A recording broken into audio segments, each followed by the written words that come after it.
Good evening, ladies and gentlemen, ladies and fellas.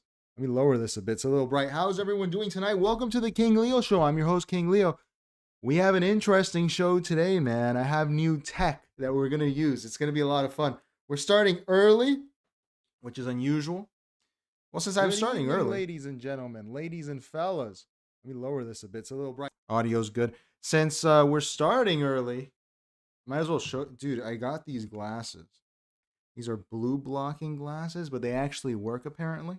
Been using these before bed. I highly recommend you get some. It's not a sponsorship or anything, but they're pretty good. I found them to be very effective for sleep. You gotta make sure you're getting the right sleep. So, how's everyone doing tonight? Let's get started. Maybe no, let's not get started yet. Sorry about that. Do we have a little model? I mean, firstly, I'd say we're not really going to cover Trump's speech because he didn't say anything that actually mattered. I thought he was going to talk a little bit about Venezuela, which we're going to address a little because he did today, but not in that speech. What a letdown, huh? I really thought we were going to get some sort of like, I don't know, George Bush moment. We're going full George Bush of like, we're going to invade tomorrow, but not really, you know? Not because I want a specific outcome, just because it'd be fun. Although, man, dude, I'm ready to be an oligarch, dude. If they take down Maduro, I'm going to be Chavez's worst nightmare, dude. I'm gonna be down there buying I'm gonna set up insurance company. I'm gonna do everything. Everything. So with that, let's get our plugs out of the way since we're almost there on time. Let's do this. It's pretty easy. So the Patreon, once again, guys, it is active now. We have a first video up. We have another new member in the Discord. Here you can see the latest video. Audio Vibes message in the Discord how to join the Patreon, so they should be doing that. It'd be cool. We're gonna have our first Patreon. You know, we have the coffee link for the "What Would a Postmodernist Do" bracelets, not a Piers Morgan bracelet anymore. Even though we're gonna be doing some Piers watch today, I'm conflicted about whether to use his actual. Let me pull this up here. His actual title card because I'm a little let down. So here is our Discord. You can join with the link in the description. I think that link should be working. Just in case, let me throw it in here again. 1 second, because it's always stupid. Let me see here. Never, no limit. Generate new link. Copy, and let me throw this in here. Discord link. All right, cool. Yeah. So we have someone already even put in a request here. Conspiracy Theory Bot. I think that's his name on YouTube. For a movie review. So it should be interesting. And the new tech is also in this tab. We're going to look at that. I'm not sure how to use it yet. It's going to be interesting. So it's almost our time. I don't want to start before time because we're not pressed for time. Let me see if I have any memberships to gift. No, we don't have any memberships right now. Guess we'll wait here, man, till 10 o'clock. How's everyone doing? Let's at least do our schizo intro because we have a little schizo watch. We have some Kirk watch. Let's do it.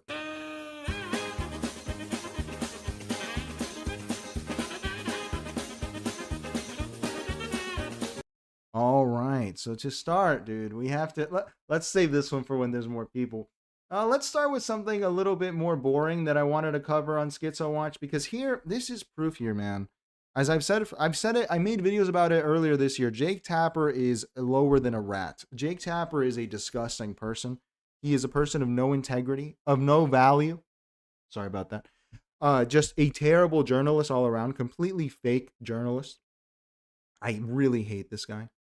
I've never liked him. I've always hated how Republicans in particular, they love to say, oh, Jake Tapper's so fair. He's so nice. And I was always like, the low self-esteem of the conservative movement is really something to be studied because he's a rat. He's a rat. Whether you're left or right, this guy's a rat. And if you don't remember, he wrote a book this year, which he had to hire a PR company to deal with because the book was about how Joe Biden had dementia and he didn't know for 4 years. He had no idea. And suddenly he discovered it after he got out of office. And here we have him saying that he is constantly covering Trump's missteps because he wants to make sure that something like that doesn't happen again. Again, I don't tell people what to do ever. If someone someone you love in your life is watching Jake Tapper, you should try to get them to stop. How can you? This is why we do Schizo Watch, dude. These people, these talking heads, this guy here is so stupid That's his claim, that he was stupid, that he did not know what he was doing. If he's saying it, then he's saying it. If he's so stupid, he could not see that the previous president clearly had dementia. Something I saw that at the start, dude. And I'm not a biased party. I don't vote, okay? Jake Tapper doesn't vote either, supposedly, but he obviously has a bias, okay? I could clearly see, and I don't say cognitive decline because that's a bullshit word. Jake Tapper did not see that Joe Biden was deteriorating mentally at the start. Took him 4 years to figure this out. And then he's going to sit here and tell us that he's covering Trump. No, dude, in a just world, this person would be silenced forever. I'm not speaking like, anything harsh. I'm not being funny and saying, I'm saying like you would go to jail in a just world for lying to people like this. You would go to prison. You would have to do some labor reform, a real like re-education camp because you are too stupid to live. I'm concerned for you, Jake Tapper. I'm concerned that you can't make the right decision at the grocery store because of how stupid you are. So let's watch him here now trying to grift once again off of Trump. These people are irredeemable. We cover it all the time on my show. All the time. And I think that is to a large degree because we saw what happened with Biden, and while we covered it, we didn't cover it. Maybe we didn't ask as many questions as we should have at the time. And I think it is a legitimate. By the way, this is a clear in hypnotism. They'll teach you. Oh shit, man. Hang on. We don't have it here. Let me make this big here. We got to restart. If you'll notice, he says, let me get this close here. There we go. There we go. Okay. When someone says we or you and they're describing their actions or the actions of someone else, they're full of shit. They're lying. They're depersonalizing it because they don't want to accept responsibility. This is a very old linguistic trick that you probably do yourself sometimes. Okay. Even I did it just now. I do it myself sometimes, How you doing, Mr. Elu? No friends at dust. There we are, sir. We're going to need you today, Mr. Elu, because this Vivek thing, dude, I know that you're of Indian background and I have trouble understanding this dude, man. I really do. And how are you doing, Audio Vibes? And Panda says 6767. So whenever someone uses the words we or you instead of I and them, they are fucking with you. They are not being sincere. So that's why I point that out. Let's watch. We cover it all the time on my show. All the time. And I think that is to a large degree because we saw what happened with Biden, and while we covered it, we didn't cover it. Maybe we didn't ask as many questions as we should have at the time. And I think it is a legitimate question. We didn't ask enough questions. No, you didn't ask enough questions. I didn't ask enough questions. This is a psychopath. A psychopath, dude. For any president of any age, but particularly anybody who is like in the range of being an octogenarian, right? We cover it all the time. We cover it. So Jake Tapper wants you to believe, a guy who's in his 50s, that he was not aware that people that are 80-year-olds may suffer from cognitive difficulties. Thank you, Jake Tapper. You are the greatest. You are the Woodward and Bernstein of this generation. Let's move on. Now we have people here, dude. We have to show this trailer because if you're not aware, I believe Amazon gave Melania Trump and Donald Trump a ton of money. It was a bribe, essentially, right? Because we have President Mobutu. President Mobutu Gorbachev, that's President Trump. And they released a trailer today for the Melania Trump movie. It's going into theaters in January. I've worked in Hollywood, so I'll tell you, and you might know this too, it's common knowledge. If you release something in January, it means you know it's not going to do well. And that's when they release the stinker. Sometimes there's a diamond in the rough. I don't know of any other world leader that has been this uncouth since Mobutu.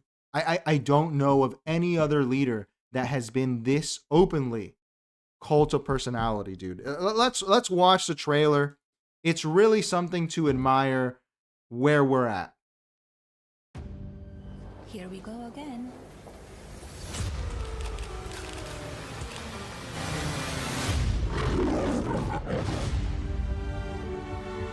You can come in. Come on in. Our proudest legacy will be that of peacemaker. Peacemaker under the fire.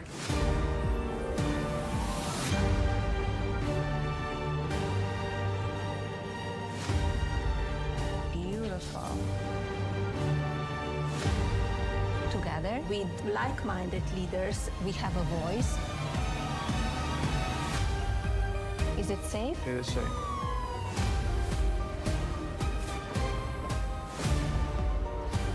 Everyone wants to know. So here it is.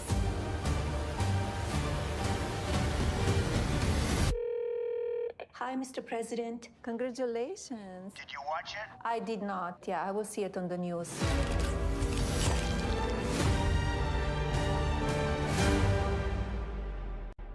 I understand we have right wingers in the audience, and that's fine.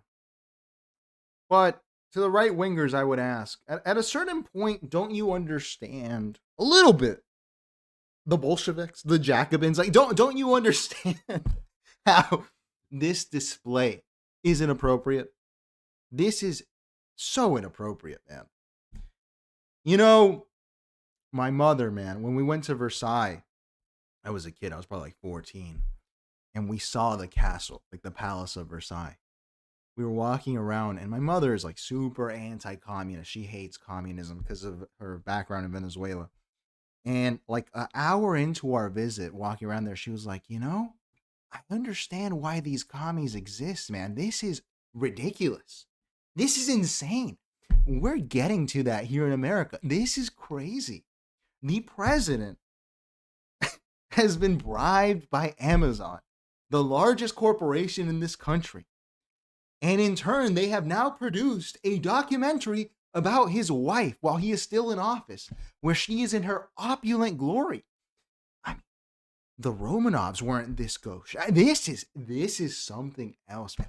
I am amazed. I'm amazed.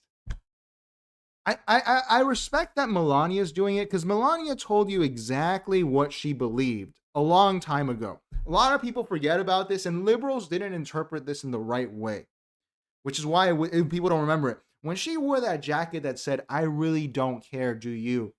That's when you should have stopped caring. She was signaling to you, let go, become a Baudrillardian, relax.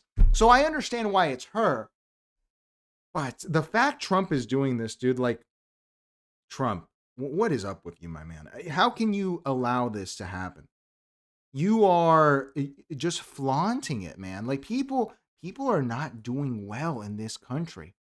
And they're releasing a whole documentary on his wife and her amazing political abilities and dress wear. I bet you what she's wearing costs more than a lot of people's cars. Okay, well, probably not anymore with inflation, but it's a lot of money.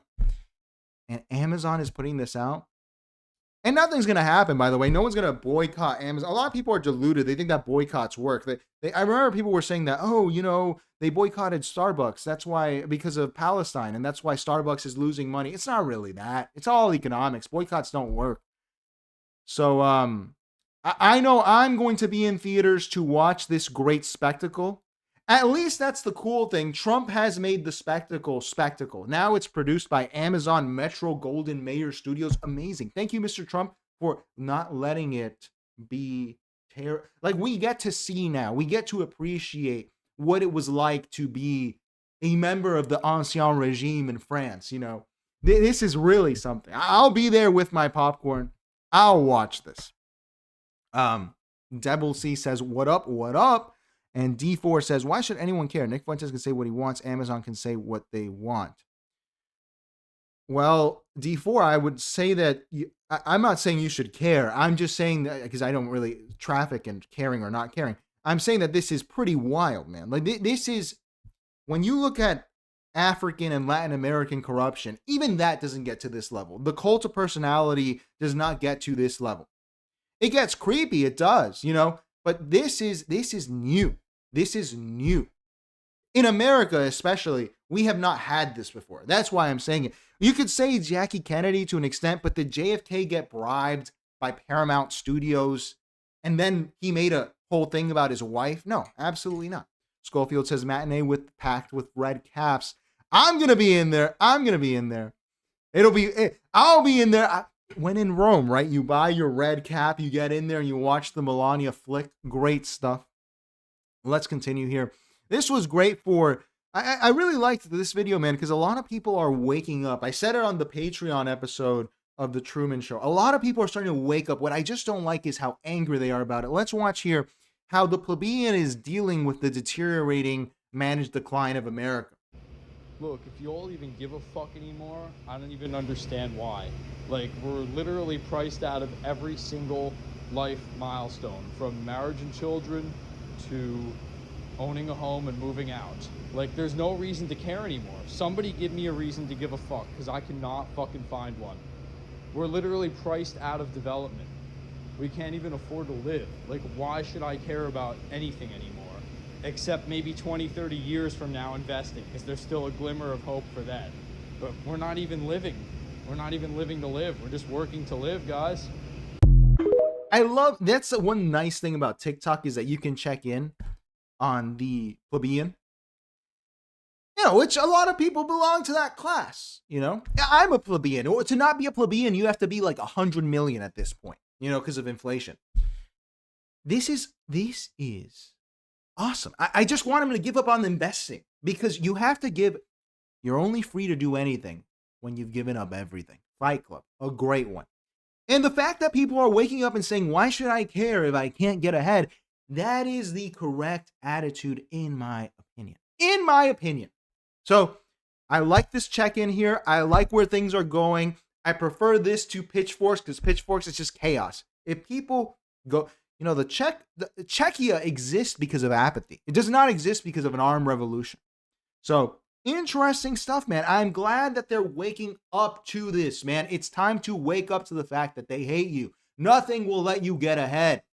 But you should, once you give up the dream, the fake American dream, because there is a dream in this country. I said it in the Truman Show thing. You can do whatever you want in this world. Even though this world, as I always say, we live in hell. We live in the gutter. It's hell. You can still become a player if you give up this nihilistic attachment to the original dream that was sold to you. You know, college, degree, graduate, job, fucking house, all this stuff. You have to give it up. That's the only way you can win.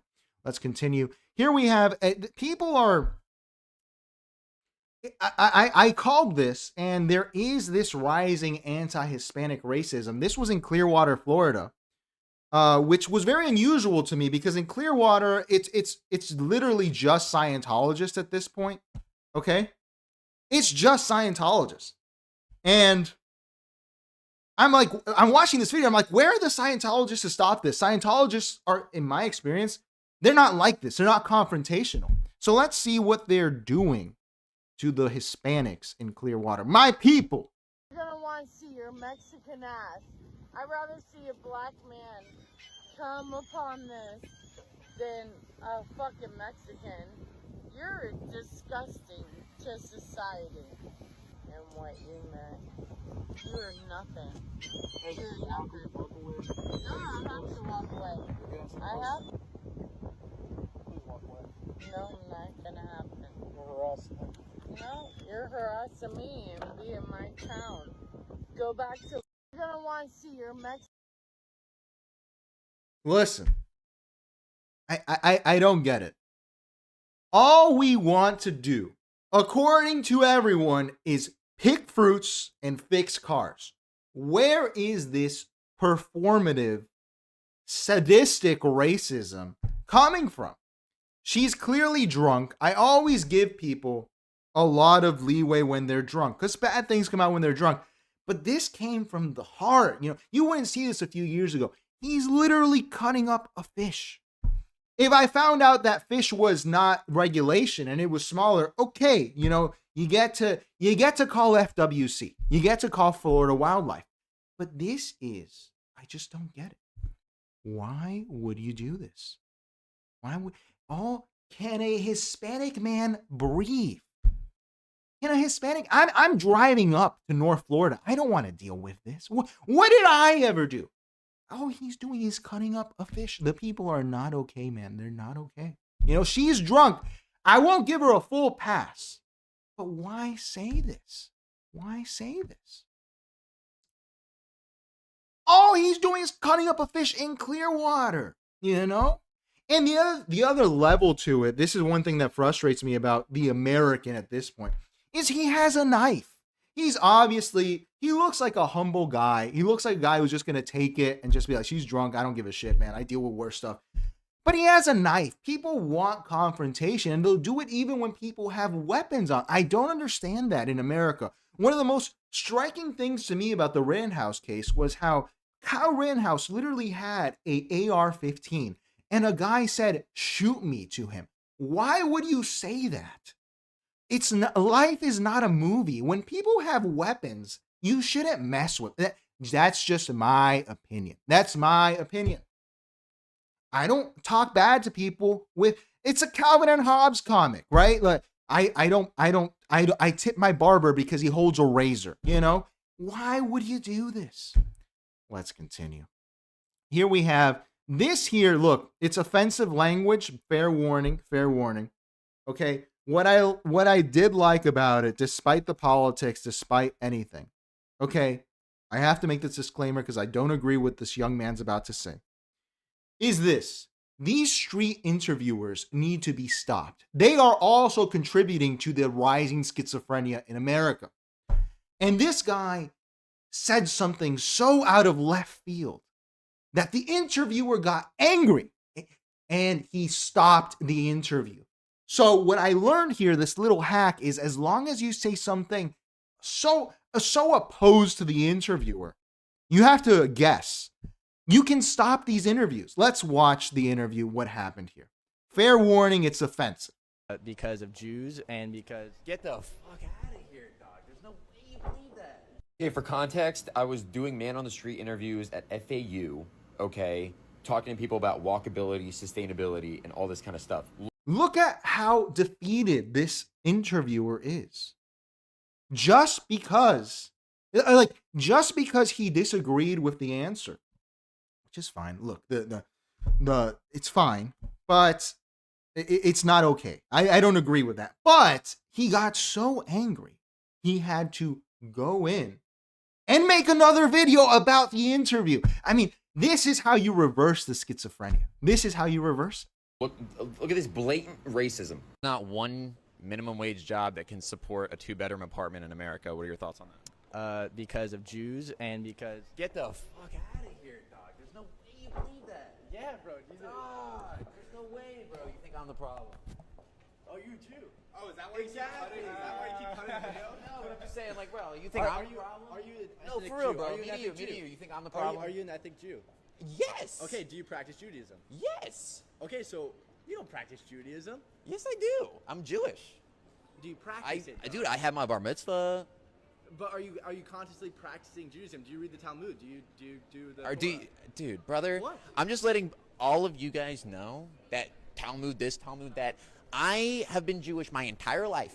Never once have I even known what the Talmud. No, just listen. Hold on. Listen, So listen. he just said he's Jewish. I've been Jewish my entire life. Get this off camera. I don't want this on camera. Okay. This right here. I get it. It's offensive. You shouldn't say that. I don't agree with it. But the reality is, if you can just with a couple words reverse it on the interviewer and make them shut the fuck up, stop doing these stupid interviews, then you will actually save the mental health of America, dude. Because the reason these guys, all they do is cause schizophrenia. They go around. I see them in Brickell, dude. Do you support Palestine? Do you love black people? Why are you making people deal with this when they're going about their day? That's a student at FAU. I've been on that campus. He's in student loan debt up to his ears. Why are you asking him questions? Look, man, it's offensive.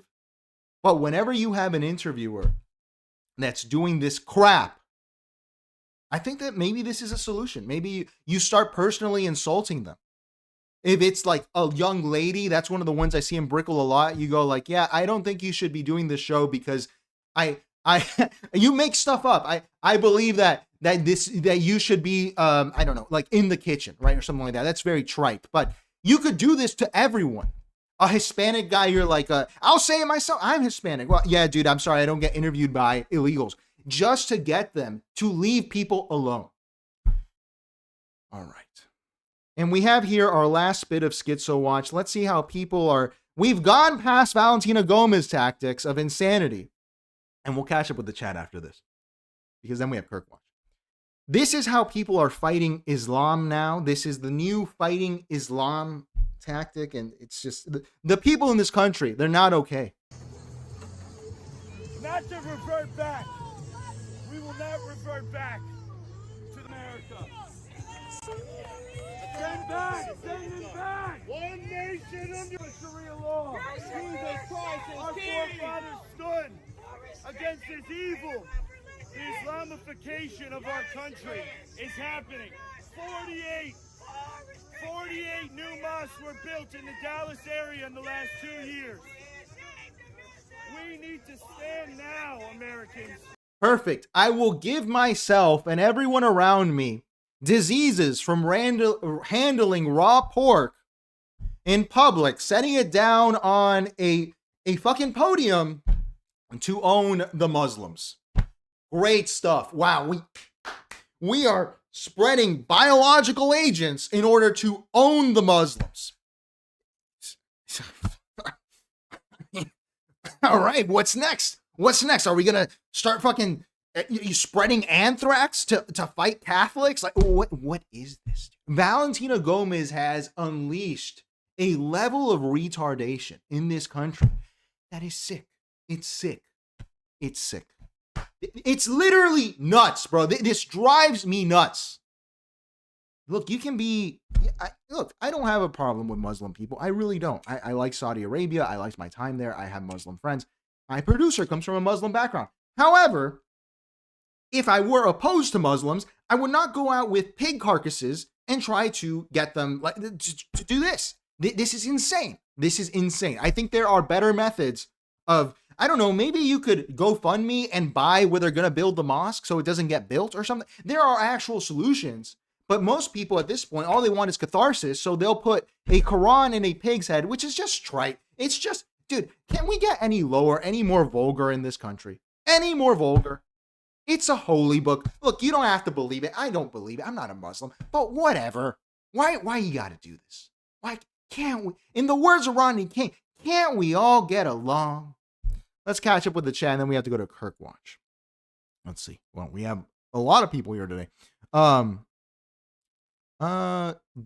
clarified. I don't mean it's bad content, meaning Melania's documentary. I mean, anyone pissed about Amazon's Melania film should relax. Yeah, I don't think you should get mad about it. I agree. A lot of the same people who might support Nick Fuentes saying what he wants. True. It's an argument. Yeah. Zip says, piss off Z Vivek. Well, we'll get to Vivek. This is going to be fun. I have new tech for it. It's going to be fun. Swag says, bro, you look like Ms. Vic. Do you get that often? I don't know who that is. I get Elvis. I get David Demalchian, the crazy guy in The Dark Knight. I get John Cusack, but I haven't gotten that one. Envoy says, well, JFK was plagued by corruption with the mafia, so probably not a good comparison. That is true. That's true. That's true. People don't like to talk about that. That election was stolen. D4 says, there's nothing wrong with being a pleb in the U.S. Absolutely not. There's nothing wrong with being a pleb. And I see some Wang Afs. All right. We have the Groypers here tonight. That's interesting. The lady is drunk. Yes. APK says, boredom is one of the biggest killers in Florida. Yeah, dude, especially on the West Coast. There's nothing to do out there. Harassing the fishmonger is crazy work, says Schofield. Absolutely. White people like Latinos. Latinos are model immigrants. Yeah, in Florida, we've never had any... Look, we had interracial issues. Last one was in 92. That was it. Now, we don't really have these issues between blacks, whites, and Latinos. It's not really a big thing. Sober thoughts become drunk talks. Oh, that's true, Devil C. That's true. All right. Let's catch up here with Charlie Kirk. As I say, we always... let's play the intro. We are Charlie Kirk! It's a fact. AI's taken over the world, and I don't think people are prepared for that. Grok can do that. I think AI is way more powerful than we give it credit for. ChatGPT can do that pretty well. Who can use AI the quickest and the best? So we have here a whole new set of Charlie Kirk AIs. Let's watch what we've got. The man who will not die, the man who defeated death, the man who lives with us forever, Charlie Kirk. Let's see what they're doing with him. Inside your head like your favorite tune, and know my heart's stereo that only plays for you. Yeah. My heart's a stereo.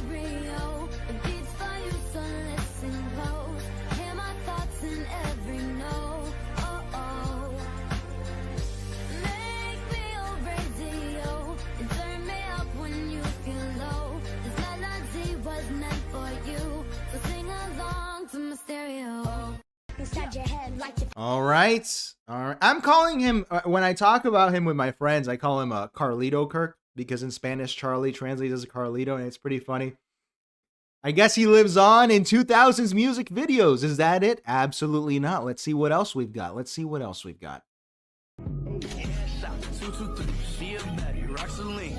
Let me take her to the back. She wanna look at me. A rap icon. It doesn't end. It doesn't end. Here, this one's interesting because this is real life here. This lady here works at Target and she wore a Charlie Kirk shirt. You probably shouldn't do that if you work at Target. You probably shouldn't wear political stuff in general, in my opinion. But that's just me. I'm just trying to, not drive everyone nuts. But, this is like a poor lady. Is working at Target, past the age where you should be working at Target. And this woman comes up to harass her about her attire because it honors Charlie Kirk. And I just found it a little distasteful. Look, I get it. You have a problem with it. Speak to the manager. Tell the manager, hey, some employees are wearing political stuff. I don't like it. But why harass the lady? Let's watch here. Why? They let you wear that shirt here? Yes. Why? So, why are you taking my picture? Why are you wearing that shirt? You're working. It's not a red shirt. I can wear any red shirt. It's not a plain shirt. It doesn't have to be. It's a Charlie Kirk shirt. Yes. Yes, I know. Are you fucking stupid? No. Why the fuck would you wear that? You're at work at Target. That's not a Target shirt. It's not a plain red shirt. You support a racist. It's not racist. You support a racist. He's not a racist. Yes, he is. No, he's not. Yes, he fucking is. I'm sorry, but I'm not going to stand here and argue with you. You're not. You should go get your manager. You should not be allowed to wear that at work. Unacceptable. Unfucking acceptable. That's your opinion. No, the opinion is he's a fucking racist and you support him. That's your opinion, ma'am. And you shouldn't. You should not be allowed to wear that. This is going to be taken above your fucking head. That's insane. Insane. Have a nice day. Fucking insane. Piece of shit. Now, what I wonder is, because on this channel, rest in peace, Charlie Kirk, as I always say. Is Charlie looking down on this with joy? Because he's like, people are debating after my death. All I wanted was more debate, This is what Charlie wanted. He wanted more debate, right? I guess. I don't know. But, the lady says it herself in the video. You're at work in Target.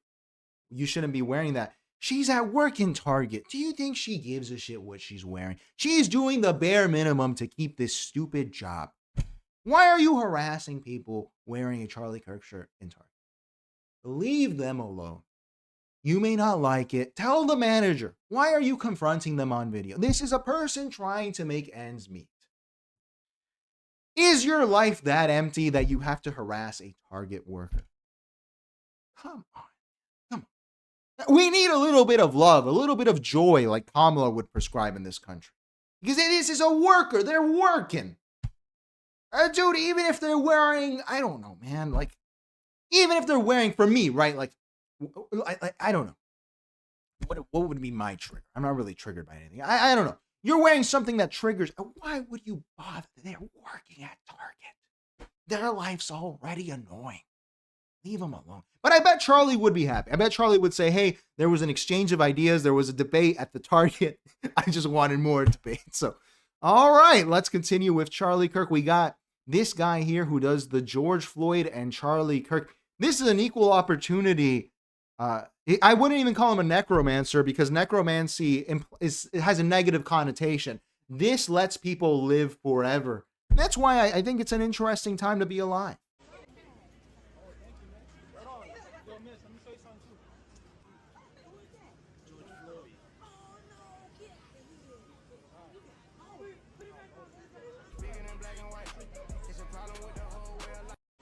I mean, these guys are going to live forever. I want the puffer, the Charlie Kirk puffer. That would be fun to wear. And these people, man. Do you see how much joy Charlie brings people? Look at this. Look at these. Charlie Kirk, the racist, whatever we want to call him, whatever people want to call him. Look at how much joy he's bringing here to the African-American community in America. This was a man who in death brings joy to people. I mean, did he ever live? And let's finish up Kirk Watch here with a Richard Spencer edit that I saw. That's very funny. The interesting thing about Charlie Kirk is that he was kind of like noodles in a ramen bowl. Like he would absorb all the seasoning. He was like a sponge. He was able to absorb all of these things. And he was a big tent. I mean, sponge. All right, so even the eulogies to Charlie Kirk by people like Richard Spencer are getting memified. My God, man, what a time to be alive. We have to get to our first story, which is going to be a quick update on Venezuela. Let's catch up with the chat. D4 says, Muslims are some of the most honest people I've met. I went to Iraq as an infantryman, and the Muslim men I met were almost reverently respectful to us. I found the same experience in Saudi Arabia, dude. I did not have any issues with any Muslim guys. I guess they're all Muslim over there, right? I had no problems with them. They were super nice. Dude, I didn't pay for like 3 meals because they were like, no, you're a foreigner. Don't worry. And I was like, dude, I have dollars, like, you know, but they didn't want to accept payment. So I've had very positive experiences with Muslims in the Middle East as well. Advanced Conspiracy Theory, how you doing, sir? What a horrible C to the UNT. Right, why would you harass someone? Brown Green says that's harassment. Yeah. D4 says that grandma's obviously just a nice little old Christian lady. I agree. Just leave her alone, dude. I'm sure her and I don't agree on politics. I didn't like Charlie Kirk when he was alive. But that's it, you know? Like, it's fine. Mystery Lou says, stop bothering workers, stop being caring. Absolutely. Leave workers alone. George Floyd is the black Charlie Kirk. All right. And John Smith says, were you not around for the Obama worship? Obama was untouchable for 8 years and Michelle was a queen. That's true. That is true. No joke. That's true. There was a big Obama cult of personality. That's true, John Smith. I do agree with that. You're right. You are right. Damn, I didn't consider that. You're right. But I don't know. I don't think it was Trump level. But all right. Trump is the white Obama of mystery. All right. Let's move on here. We have to, first of all, let's play this clip here. This is interesting. This is Tucker Carlson on Judge Napolitano. Tucker Carlson, I take everything he says with a grain of salt, but he is plugged in. So it's important to watch what he says here to Judge Napolitano, who's more of a paleo-conservative type. This is his view on the Venezuela. He's going to have, obviously, a very defensive view of Venezuela in this war because he's not a neocon. He's not a hawk. He does not like Israel. He does not like the U.S. interfering in foreign countries. He does not like the U.S. war with Russia. Let's see what Tucker Carlson had to say. And I told you this yesterday. That's how this show is analysis, bro, and some of the best. Let's see here what Tucker had to say. Is Trump going to start a war in Venezuela?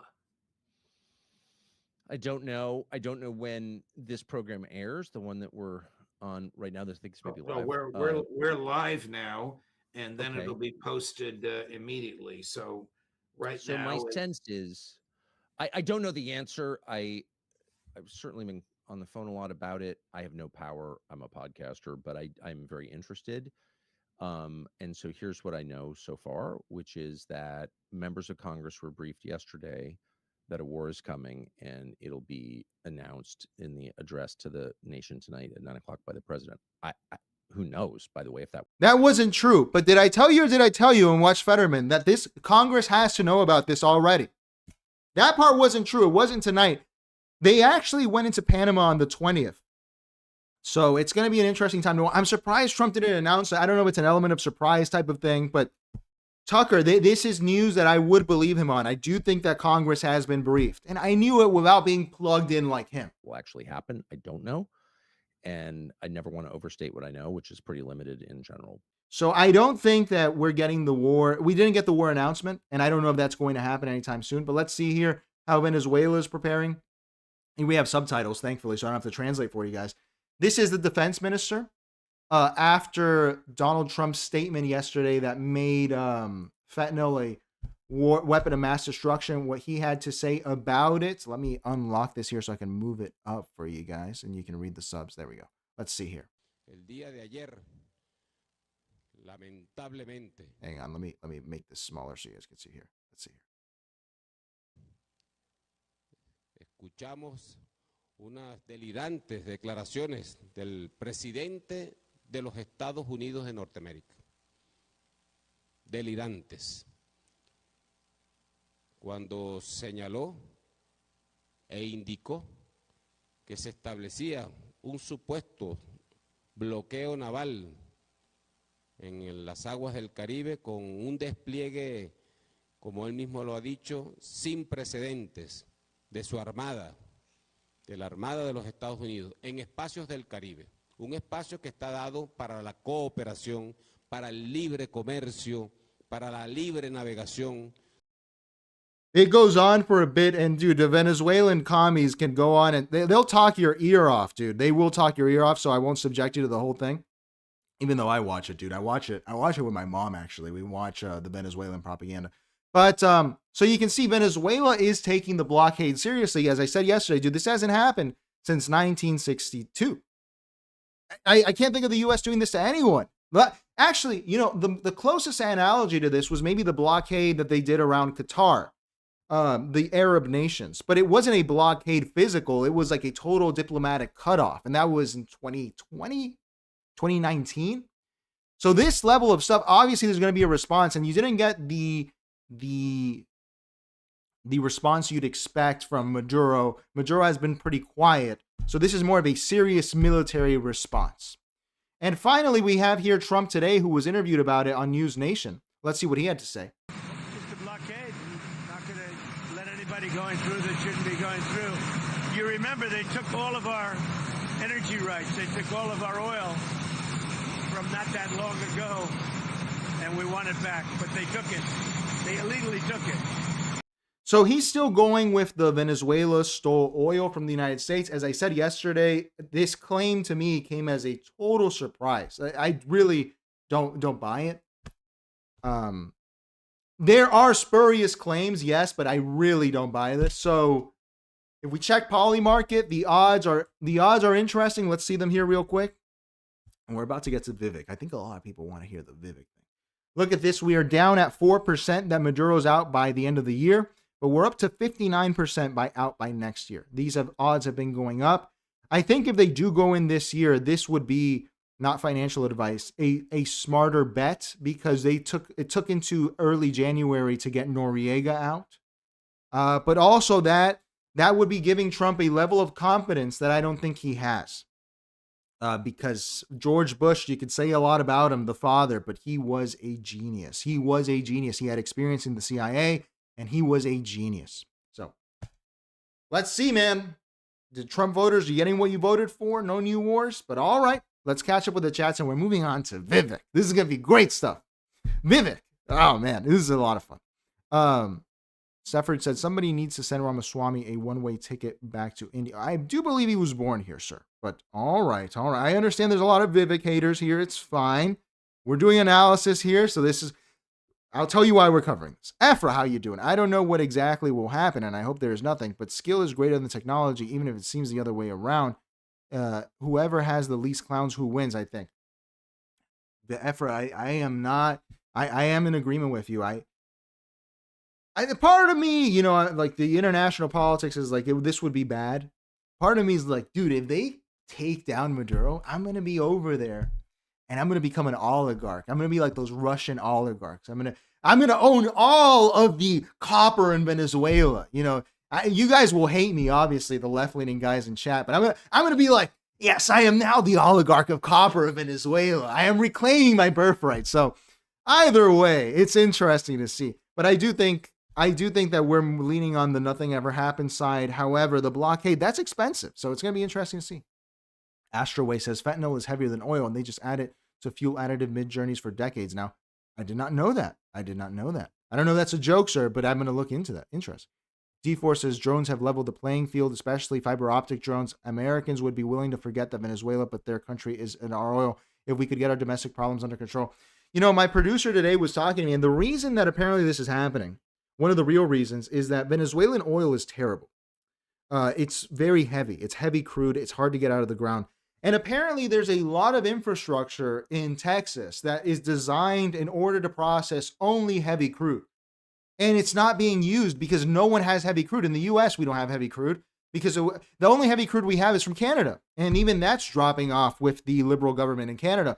So they need to use this or they will lose that. That infrastructure will fall apart, which is an interesting theory as to why this is going on. Stefford says he poisons America with big pharma and profits from it. What do you mean? Do you mean Maduro? I don't think he does that, but I don't know. Mr. Elo says, I'm Vivek hater and I'm Indian. We're going to see. We'll see. And I work for Big Pharma. All right. Let's get into Vivek because everyone wants to get into Vivek. The reason we're covering this, here we have his last Christmas address. Look, Vivek has a very interesting way of being. At first, when he happened one time, fool me once, shame on me. Fool me twice, I can't get fooled again. Vivek has a ritual. I think we're going to call it the Christmas massacres because there's no way he doesn't know he's doing this.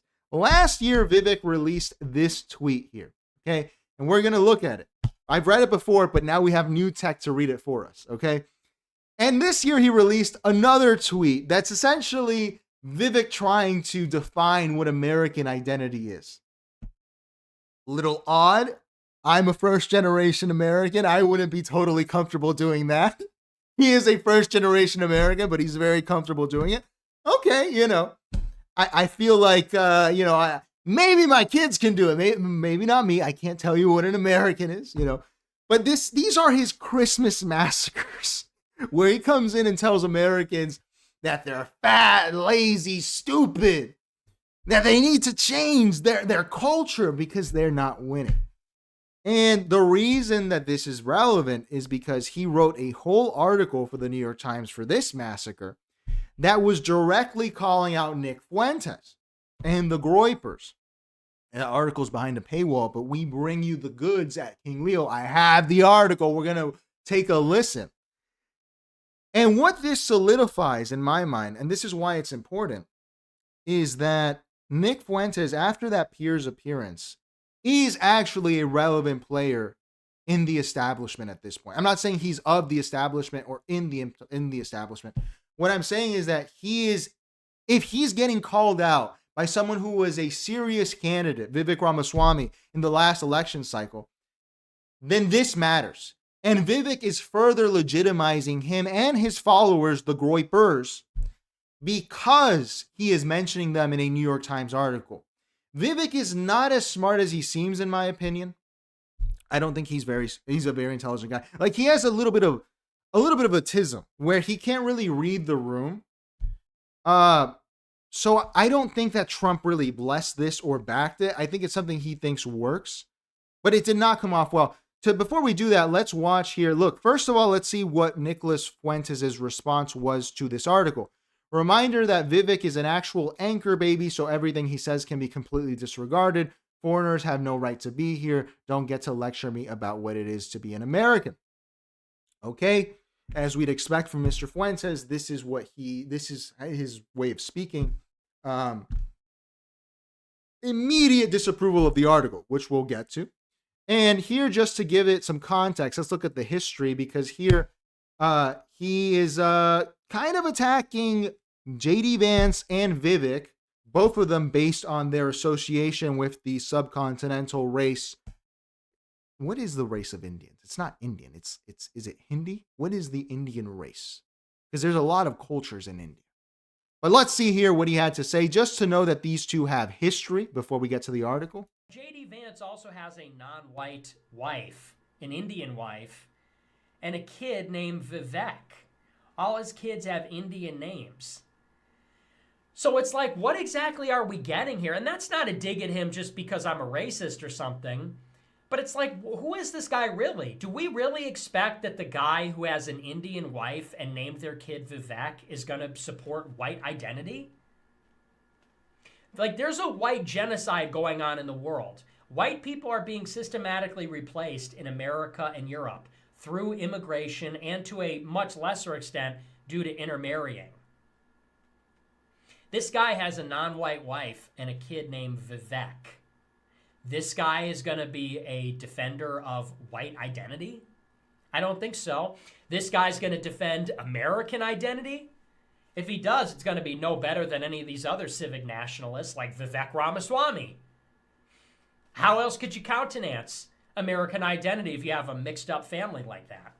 So clearly they are not fans of each other, and that's what's important. We're going to get to the article, but before that, let's follow up on how Vivek is actually doing, because we've covered him on the show before. By the way, I saw someone ask about my black thumb. I write a lot throughout the day, and I'm stubborn. I'm an anachronism. I'm a man. So I write with an Aurora Louis XVI fountain pen. Very nice pen. But I have to literally refill it every time that it runs out of ink, and that leads to this. So I'm sorry for the black thumb, but it's ink from my fountain pen. Here we have Vivek. This is what he's up to on his YouTube channel. We're not going to watch the whole thing because these are insufferable. The actual quality of it has gotten better. When we first covered Vivek, the quality of his videos were ass. They were really bad. So let's see what he has to say here in his latest check-in with the American people. Keep in mind that he is running for governor in Ohio. So these are supposed to be political propaganda of some type, but 3,500 views in 5 days is not, I don't think he's winning this race. Basic life lesson. In business, politics, anything else, no risk, no reward. It's just how it works. I learned that in my experience as an entrepreneur. The first business I ever built, and I've built multiple successful companies, but the first and to date most successful one is a company called Roivant, where we had a business plan that in retrospect was bold. It was contrarian. We were going to develop medicines that Big Pharma had actually decided to abandon. So you have these giant pharmaceutical companies. They behave like lemmings. They kind of move in packs.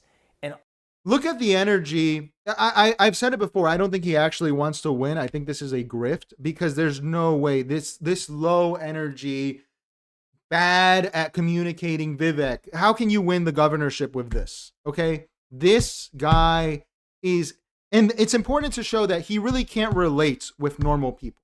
Okay. He has something in him. It's some tism. And he has a lot of trouble with the camera and speaking to people.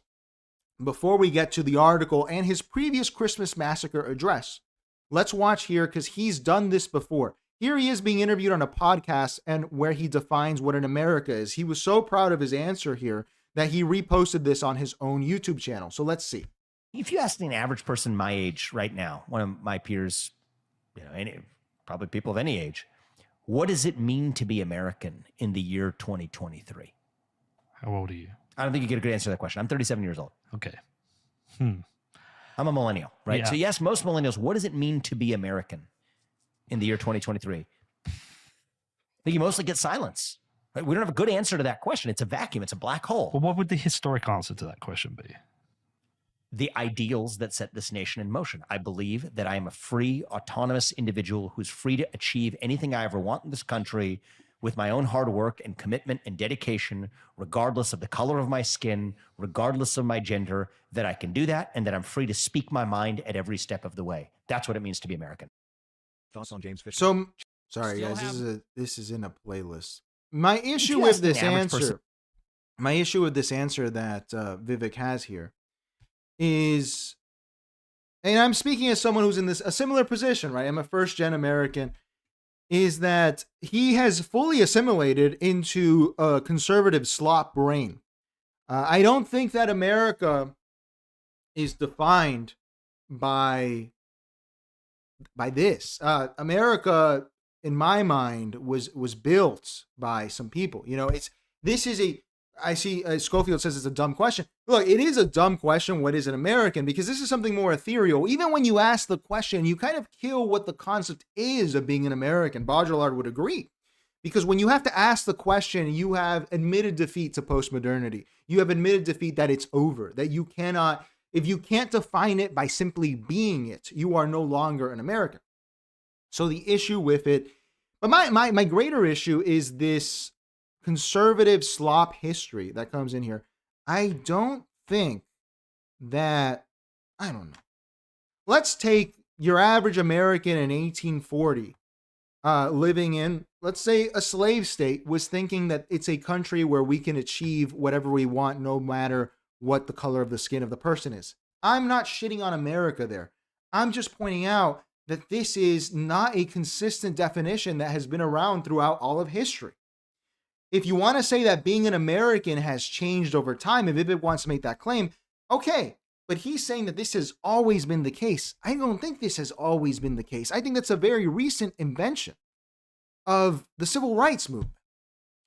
And that's fine. I'm glad that people feel that. It's good to know that you can achieve whatever you want. But this is conservative slop history. You might as well go on Glenn Beck and talk to him about AI George Washington and how America was, I don't know, founded by Rosa Parks. You know, this is conservative slop insanity. I had everything says, guys, if you really want me to read it, please tag me like that.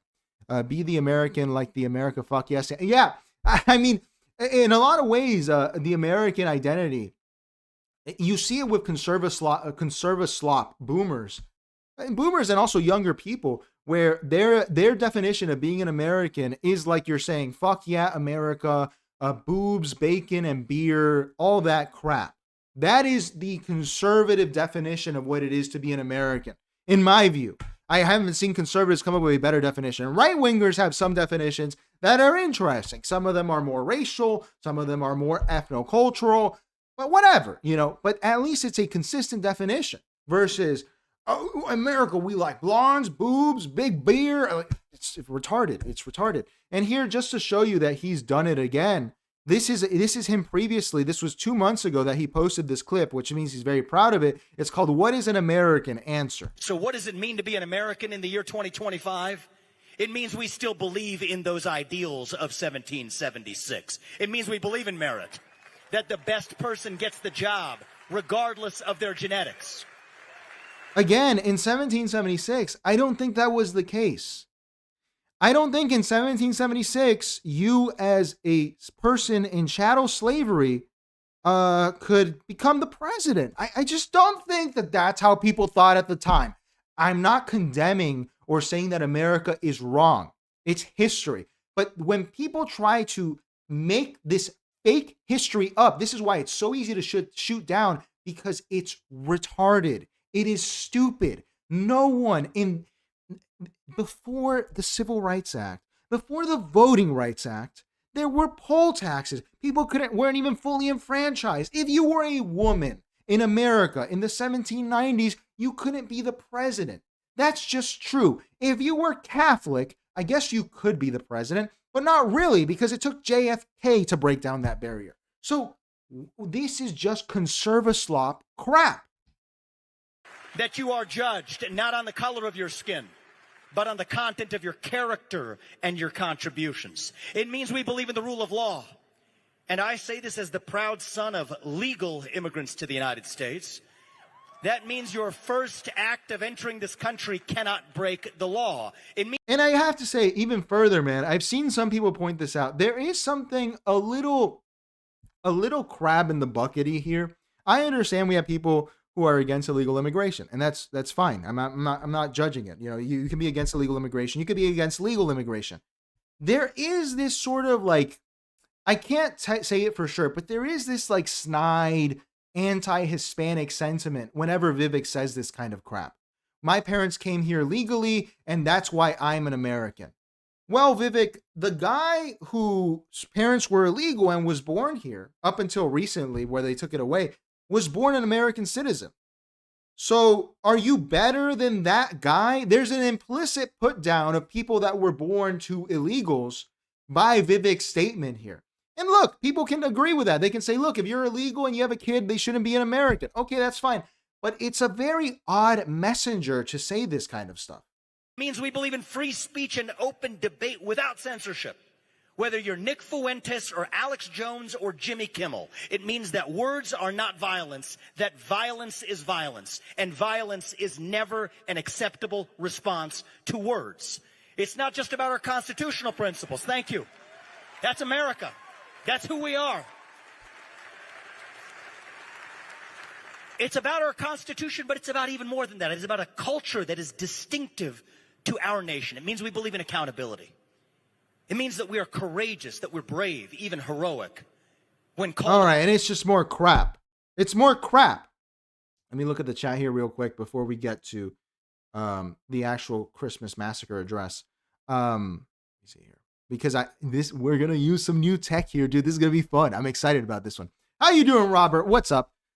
Schofield said he's quoting MLK. Yeah, MLK, who would have been a slave in pre-1865 America. So it's just ridiculous. And Robert points out he sounds like Obama. He does an Obama type of thing. He's not, he really is trying to LARP as Obama. Effer says, one thing that the super Aryan gods will tell you is that look at Europe and how great it is. But if you look at the difference between Eastern and Western Europe, there is a difference. One had colonies. Yes, that's true. I do see what you mean, man. Look at Europe and how great it is. That's true. Also, it's kind of hard to make that claim after World War II. Europe is kind of, unfortunately, declining, as a soon-to-be, maybe, Spanish citizen. It's unfortunate, but it's just the way it's going.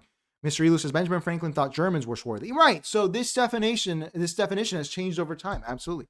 D4 says, Europeans hated each other throughout the colonial era. That's true. That's true. Astra says, you wouldn't believe what he thought of Italians. Yeah, Italians, Irish, all of these people were looked down on. So it's just, Stefford says Catholics have dual loyalties. I've heard that anti-Catholic trope leaning into my my wife's way of thinking. I don't feel I have a dual loyalty as a Catholic, but all right. I'm a postmodern Catholic, though, so I can't speak for everyone. D4 says the Irish and English hated each other. Absolutely. I recently saw Rudyard Lynch. I don't know if you guys have heard of this young fella. The Tesla guy, I was going to say. Elon Musk, as he's the best American philosopher. He said that the last surviving strong Anglo culture is the American South culture. And I was just losing my mind going, it's Scotch-Irish. It's not English. Stop fucking lying. It's not Anglo. All right. Let's move here. So this is last week's Christmas Massacre address. And in order to have it read to us by Vivek Ramaswamy himself, I have been able to use technology to bring us something interesting. So I'm going to leave it up here and we're going to listen to it in his voice. The reason top tech companies often hire foreign-born and first-generation engineers over Native Americans isn't because of an innate American IQ deficit, a lazy and wrong explanation. A key part of it comes down to the C word, culture. Tough questions demand tough answers, and if we're really serious about fixing the problem, we have to confront the truth. Our American culture has venerated mediocrity over excellence for way too long, at least since the 90s and likely longer. That doesn't start in college, it starts young. A culture that celebrates the prom queen over the math Olympiad champ, or the jock over the valedictorian, will not produce the best engineers. A culture that venerates Corey from Boy Meets World, or Zack and Slater over Screech and Saved by the Bell, or Stefan over Steve Urkel in Family Matters, will not produce the best engineers. Fact, I know multiple sets of immigrant parents in the 90s who actively limited how much their kids could watch those TV shows precisely because they promoted mediocrity, and their kids went on to become wildly successful STEM graduates. More movies like Whiplash, fewer reruns of Friends, more math tutoring, fewer sleepovers, more weekend science competitions, fewer Saturday morning cartoons. This is just a fucking nerd, dude. This is a nerd. This is a nerd. Like this, it's even worse when I hear it in his voice. It's worse than when you read it. This is so bad. This is so bad. This is terrible. We need more movies like, I do agree, we do need more movies like Whiplash. I love Whiplash. But Whiplash is about a young person who was abused into becoming a great musician. I'm sorry, are we all like in an Asian tiger mom situation here? And I can speak from experience because Venezuelans have this thing too with education where they fetishize it. What is this? How was he possessed to write this last Christmas? This is insane. This is insane. This is a crazy thing to post. Let's catch up with the chat and I'll continue. I had everything says, to me, he's just showing the difference between legal immigration and illegal. One thing I like is how the left likes to group illegal immigrants with legal immigrants.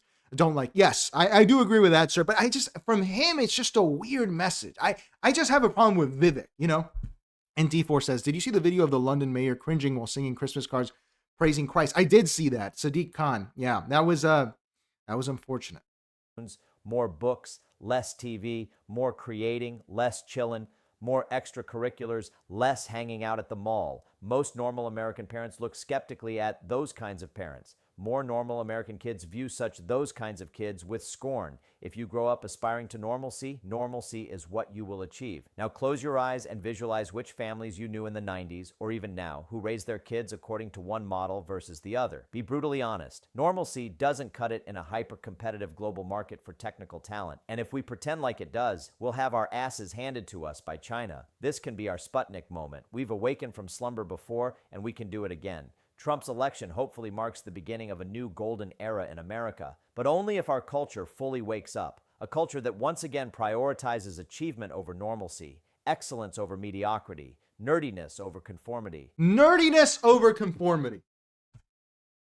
A nerd, bro. Just a nerd. A nerd. This is just a refresher from last year because we have the article next. Hard work over laziness. That's the work we have cut out for us. Rather than wallowing in victimhood and just wishing or legislating alternative hiring practices into existence, I'm confident we can do it. Okay. The reason so there we have his Christmas address from last year. Okay. Now we have to, let me look it up for you guys. Here is the New York Times article that is paywalled that you're going to listen to. Here's the article. The title is Opinion. What is an American? Okay. Fucking retarded. I hate this shit. What is an American? What picture should we have on display while we listen to this? Should we have Vivek himself? Let's see it. Let's see if that comes out here. Let's have Vivek. Yeah, let's do a picture of Vivek. But I want it to be bigger. Let me see that. Can I fix it? 1 second, guys. Let me just make this big so we can see it while we do this.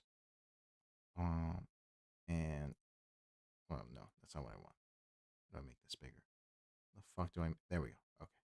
So this is Vivek Ramaswamy reading the article he wrote for the New York Times. Okay. He, as I said, he directly mentions the Groypers and all that. So let's take a listen to Vivek himself reading the article to us. Okay. Put this on slower so it reads slow, and I'll interrupt occasionally.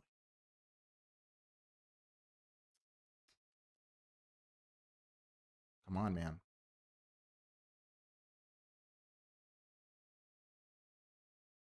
One second, guys. Boomer Tech here. Let me refresh and see if this works. All right, here we go. There we go. Okay. Generate speech. Yes. Thank you. And now we need this slower. There are two competing visions. Okay, so let's start here.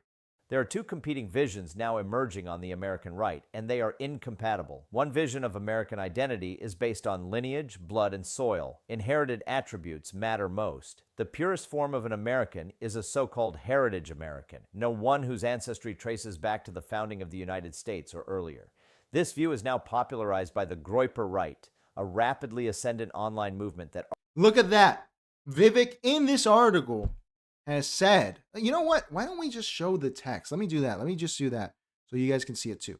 All right, we'll do it with the text. That way it's better. Let's see that. So here is the text. So Vivek is literally naming the Groypers as the ascendant political movement.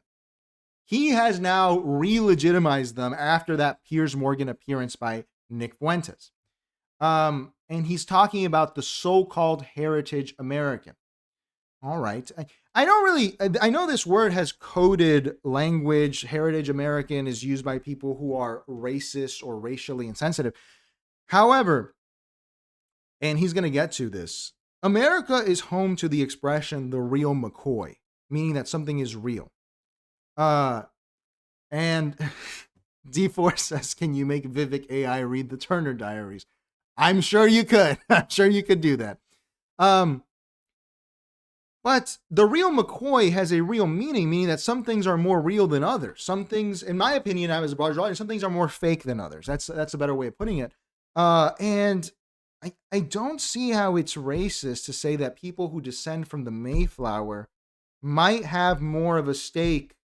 Not a stake, but they have more. Like, dude, if you meet someone who descends from a Mayflower person, as someone like me, a first generation, you're like, whoa, that's so cool. You guys exist. You're still here. That's awesome. You know? So I don't take offense to it. Let's continue. Argues for the creation of a white-centric identity. This is a predictable response, one that I anticipated in my 2022 book, Nation of Victims. And he needs to throw in that book plug. Thank you, Vivek, for the book plug. To anti-white discrimination over the last half-decade, and it is no longer just a fringe viewpoint. The alternative, and in my view, correct vision of American identity is based on ideals. Americanness isn't a scalar quality that varies based on your ancestry. It's And there he says it. Americanness is not a scalar quality that depends on your ancestry. And legally, he's correct, right? If you're born here, even if it's to illegals, you're an American citizen and you'll be treated like, as an American, right? But guys, I mean, let's be serious here. I'm not, speaking as someone who's a first-gen American, dude, if I meet someone who's a descendant of the Mayflower, someone whose ancestors were here in the Civil War, you know, I'm like, whoa, dude, you're like a real McCoy American. Like, you've been here for a while. That's pretty cool, you know? And maybe some people would say, oh, you know, that's low self-esteem on your part. No, but I just find it to be a little bit, it's fascinating, you know, that people are still here that have been there for so long. And I think that, are they a little bit more American than I am? I mean, possibly under the law, no, you know, but this trying to make it a binary is what it robs Americanness of its beautiful mysticism. Like, there were people who were made Americans that came from Romania to settle the West in the 1800s. And they're Romanian Americans long ago, and they're still here. And you're like, dude, this is crazy. Like, you're still here. I'm happy for you. I'm happy you guys are here. There's also an aspect of like, well, the people who were in the country here are still here. That's cool, because now I know that people have a stake. People want the country to get better. That's just my view. I'm not arguing for a European system where it's like, oh, you know, like you're only really Italian if your ancestors were here in the 1200s. I'm not saying that, but I am saying that there is a scalar quality. As he's just stating it as fact. I don't think that's true. Binary. Either you're an American or you're not. You are an American if you believe in the rule of law, in freedom of conscience and freedom of expression, in colorblind meritocracy, in the U.S. Constitution, in the American dream, and if you are a citizen who swears exclusive allegiance to our nation. Again, believing, this is the crap he puts.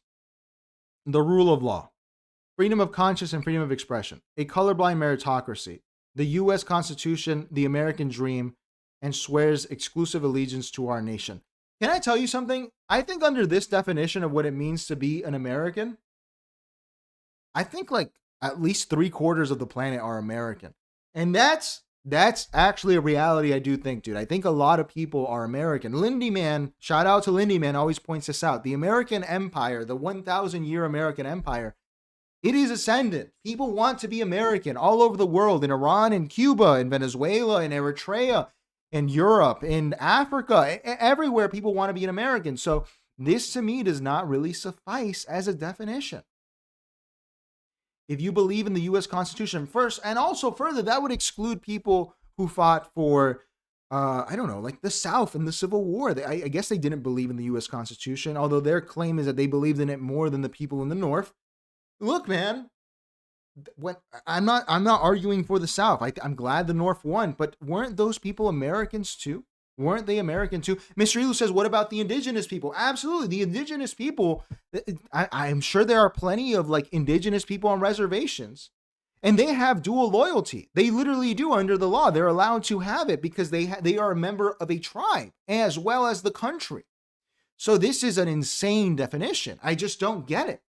As Ronald Reagan quipped, you can go to live in France, but you can't become a Frenchman. But anyone from any corner of the world can come to live in the United States and become an American. No matter your ancestry, if you wait your turn and obtain citizenship, you are every bit as American as a Mayflower descendant, as long as you subscribe to the creed of the American founding and the culture that was born of it. This is what makes American exceptionalism possible. I think that Reagan was, look, man, it was also it was a time of economic growth, so people were more willing to hear this kind of stuff, and that's fine. I do think this is true. I do think American exceptionalism comes from a lot of brain drain. A lot of people are brain drained out of their country, and they come to the U.S., and that's true. And that's what makes America great in a lot of ways, is that we get to snipe the smartest people all over the world, and they get to come in here, and they actually get to believe in America. They're like, dude, I'm an American now. And they contribute to the economy. That's true. But does it end there? Is that the end of the definition of an American? Is that the end? I don't think so. The divide between these two views is more foundational than policy divides between Republicans and Democrats. Older Republicans who may doubt the rising prevalence of the blood and soil view should think again. My social media feeds are littered with hundreds of slurs, most from accounts that I don't recognize, about pajeets and street shitters and calls to deport me back to India. I was born and raised in Cincinnati and have never resided outside the U.S. And I don't know if this is a crash out now, because it's like people call me a pajeet, a street shitter. People call me slurs and tell me to go back to India. Vivek. And maybe this is just my personality fault. I'm the kind of guy who likes to understand other people. The second time I think I went to Georgia, I went with my family as a kid, right? And we noticed that we were not getting the same treatment as other people. And this was both by Black Americans and white Americans. We were like, why? We were like, we understand why the white Americans, because you're speaking another language. You're not really speaking English. You look like you're from out of town. It's going to trigger some sort of xenophobia. And that's just part of the human condition. But we were like, why would the Black people treat us a little different? And I was like, why is this? So I looked into it, and I didn't know this until then, that Black Americans feel like a lot of Hispanics came in and took a lot of jobs that they previously had. And I was like, whoa, I get it now. I get why they're kind of looking down on us. They're like, oh, these spics came into the country and they took our jobs. And I was like, dude, I thought that was like a white American thing. Black Americans feel the same way. Interesting stuff. So I don't really crash out when people insult me. I want to understand who they are. I want to understand why they feel the way they do. I guess I'm just I'm wired as an anthropologist. I love that. I'm not excusing that behavior. I'm not saying that you should tell Vivek to go back to India and stuff like that. But Vivek, what did you do to make them so angry? That's what I would be asking myself. This is j'accuse, an accusation in the New York Times. You're doing this for no reason. Vivek, I would like to know why you feel this way, because this didn't happen in a vacuum. You put out a whole Christmas tweet about how we need to dump American 90s culture entirely. This culture of leisure, of work with leisure, and replace it with basically Chinese 995 work hours. This is crazy. 997. This is, dude, do you not understand why people might take offense to you and start saying slurs? Not that they're excusable, but do you not understand? Are you really this tismed out? Anti-Semitic statements are now normalized online, and it's not limited to the internet either.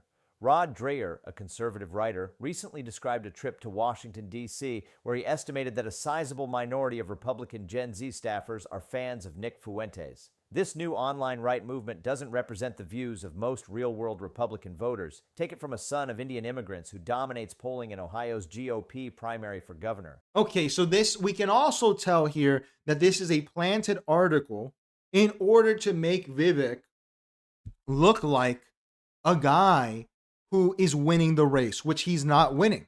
That's what it is. If he's saying, I'm currently polling, then that's crazy. And here he's coming in with something interesting, which is to say that the Groypers, the Nick Fuentes followers, the Gen Zers are not as Republican. They are not real Republicans. They are rhinos, maybe? Rhinos? Because they have these views. So now we're debating not only what an American is, but what a Republican is. And now we're come on. But as one of the most vocal opponents of left-wing identity politics, I now see real reluctance from my former anti-woke peers to criticize the new identity politics on the right.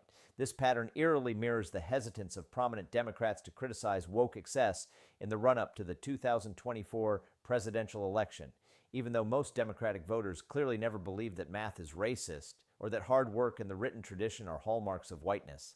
That's a big part of why Kamala Harris lost in such spectacular fashion.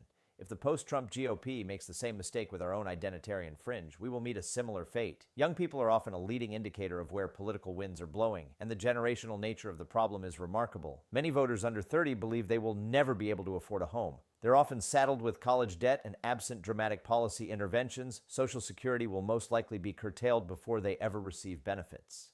They are understandably bitter about it. Their rising sense of economic insecurity conspires with pent-up psychosocial angst. depression and anxiety are more prevalent among members of Gen Z than in prior American generations. In the absence of a shared national identity, they're turning to tribalism and victimhood instead. Groyperism on the right, Zoran Mamdani-infused socialism on the left. I'm glad to hear him say that because that is true. As I said it yesterday, I think the future is going to be Nick Fuentes versus Zoran Mamdani. That is where politics is going. And he's blaming it on the economy. And that's partially true. I do think that that's a big factor of it. The economy sucks, man. And a lot of people get into clannish behavior when the economy starts to suck. But I just, this strikes me as so dated. This is silly. Oh, thank you, Robert.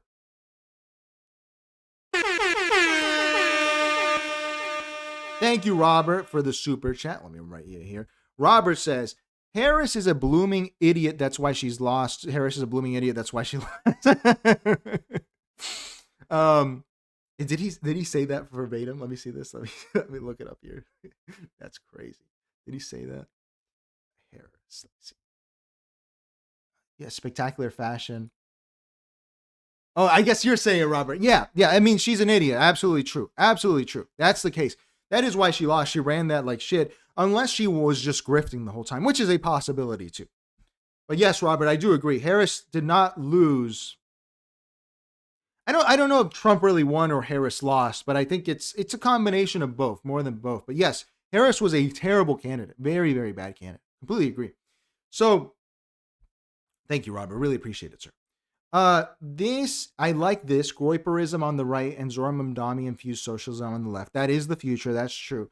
But one thing that bothers me about Vivek's article here, as well as something that bothers me about Nick Fuentes himself, is that a lot, and this is not a slight, this is me trying to maybe elevate things, is a lot of the reason that there is this pent up psychological angst, as Vivek Ramaswamy put it, is that people under 30 had several years of their lives stolen from them and came out into a world where everyone is antisocial because there were these, I don't know if people remember, there were these economic lockdowns that killed people it's psychologically and sometimes physically in the United States and all over the world because of COVID-19. You may think that's justified. You may think it's not. I did not think it was good for the economy, and I think we have evidence of that now. And because of that, I think a lot of people are starting to demonstrate psychological issues because that is a problem. I don't really see Nick Fuentes talking about this. I see him, blaming the Jewish community, blaming Black people. And look, man, whatever. I don't really buy into that. That's fine. But the bigger thing is, guys, they locked down the economy and released you into a world where everything you knew has been taken from you. And I don't mean it in some sort of like wignat, like they took this from you, like the demographics. I mean, literally, people do not know how to talk to each other anymore. People have gone schizo in the country since COVID. So I think that might be a reason for psychological angst in America, Vivek. I don't think it's just that people can't afford a home and the economy's bad. I think that you stood by because you worked for Big Pharma and made a profit off of this. Okay? Shutting down the economy is unprecedented. And that's never been done before, even during World War II. So that might be a reason why. Let's continue. So what's the solution? We need to imagine a new American dream that delivers economic empowerment while also filling the next generation's hunger for purpose and belonging. To achieve that vision, 4 conditions must be met. First, conservative leaders should condemn, without hedging, Groyper transgressions. If, like Mr. Fuentes, you believe that Hitler was really effing cool, or if you publicly call Usha Vance a jeet, then you have no place in the conservative movement, period. And here he is white knighting for Usha Vance because he's buddies with J.D. Vance. So what Vivek is proposing is to condemn Nick Fuentes and the Groypers. I think people have done that a lot. I think that's happened a lot. So it didn't work. It didn't work. This to me strikes me as not a real solution. It strikes me as someone's a little hurt. Someone's white knighting for a lady, Usha Vance, and they're angry about what people are being called. All right. The point isn't to clutch pearls, but to prevent the gradual legitimization of this un-American animus. This online edgelording reminds me of toddlers testing their parents' limits. The job of a real Republican leader is to set firm boundaries for young followers, as a good father does for a transgressive son. So now he's the father, and the Republican establishment is the father, and their sons are the groypers. I like to see that there is at least that recognition, even if it's unconscious, that this didn't come from nowhere. This did not come out of nowhere. Nick Fuentes is a guy who you can see Trump in him. The Trump movement became that, which was already a simulacrum of Roy Cohn. This is all a simulacrum of everything, of each other. So I think it's a little silly to not acknowledge that this came from somewhere in the Republican sphere. That doesn't mean censorship. It means moral clarity instead of indulgence. So it's not censorship, but you're calling for condemnations. That to me sounds like do you need a safe space, Mr. Vivek? Dude, you can, I'm telling you, man, I don't know if I'm born this way. I have a really thick skin, dude. I love when I get negative shit. I'm a heel. I'm a heel through and through. I love it. So I didn't know that people, dude, if you're a billionaire, how can you be offended if someone calls you a slur? How can you be offended if someone calls you a slur? I'm not offended and I'm not a billionaire. I'm like, oh, cool, funny, like whatever. They call me a slur. What is this? What is this? On policy debates, the Overton window should remain broad. It should be acceptable on the right to criticize U.S. aid to. All right. So here we're gonna take this paragraph here and paste in the other stuff because there's a character limit on this app, 11 Labs. Let's see this. Yeah, hey, you guys, this is paywalled, so you're welcome. I got this here for you. We're gonna listen to this. That doesn't mean censorship. Let me really quickly see the chat here. Everything says Vivek trying to get the VP spot just in case Vance wins the primary. That is true. You know, white knighting for his wife. I don't think that's the way of winning it, but maybe that works for JD. Maybe JD is a simp as well, you know? That doesn't mean censorship. It means moral clarity instead of indulgence. On policy debates, the Overton window should remain broad. It should be acceptable on the right to criticize U.S. aid to Israel or immigrant visas, but it is downright unacceptable to spew poison toward Jews, Indians, or any other ethnic group. Okay, so why didn't he write out Hispanics is my question here. Why didn't he? Why didn't he? It's Jews and Indians or any other ethnic group. Throw that in there. This seems very self-serving, dude. Very self-serving. I get it. Look, I don't like this ugly rhetoric about any race. I don't like it. I'm not a racist, okay? I'm not a racist. I'm not a guy who judges people based on their race. I don't like ugly racism, low IQ racism, right? I don't like that. But buddy, you know, you're in the public eye. You're going to get insulted and people are going to use anything they can, dude. I don't really care about it, but so the right, you have to have the right to criticize U.S. aid to Israel or immigrant visas, but it's unacceptable to spew poison towards Jews, Indians, or other ethnic group. I feel like this is a self-serving way of saying it, dude. This is like the wrong messenger with, I agree with this message. I don't think we should have like Hutu radio playing in America all the time. You know, it's just happening a lot, but, buddy, I don't know. I just don't like it. I don't like it. DOL says, Vivek is literally following in Piers' footsteps. It's a very low IQ strategy. It is very Piers Morgan. I agree. I do agree. We must practice what we preach. My current Democrat opponent in Ohio is a Jewish woman, and while I criticize her policy record unsparingly, I will be her most vocal defender against anti-Semitic attacks from left or right. So more white knighting here. I'm going to stand up for my Jewish lady opponent. In case anyone calls her something anti-Semitic. And this is why Republicans, by the way, I'm not the first to point this out, are losers. They are losers. Because if it's like asking Vivek, if you had to do that to win, would you do it? His answer would be no. And as someone who respects power, you belong nowhere near it. You belong nowhere near it. What are you, John McCain? He lost. I'm not saying you should do this, but these people who get in the game and then they get surprised when people are mean, when people are not nice to them, when people use their deepest and darkest things against them.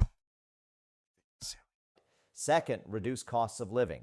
States can deliver quick wins, drive down home prices by eliminating local land use restrictions to increase housing supply, reduce property tax burdens by making bloated local governments more efficient, reduce electric bills by speeding up permitting timelines for new power plants and natural gas extraction.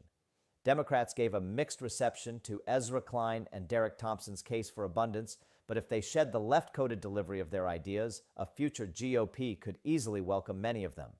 So we just need more Reaganomics. That's the solution to the economy. More Reaganomics, more abundance, which is just neoliberalism for liberals. More Reaganomics, more Reaganomics. Reaganomics, real Reaganomics hasn't been tried, right? Just crap.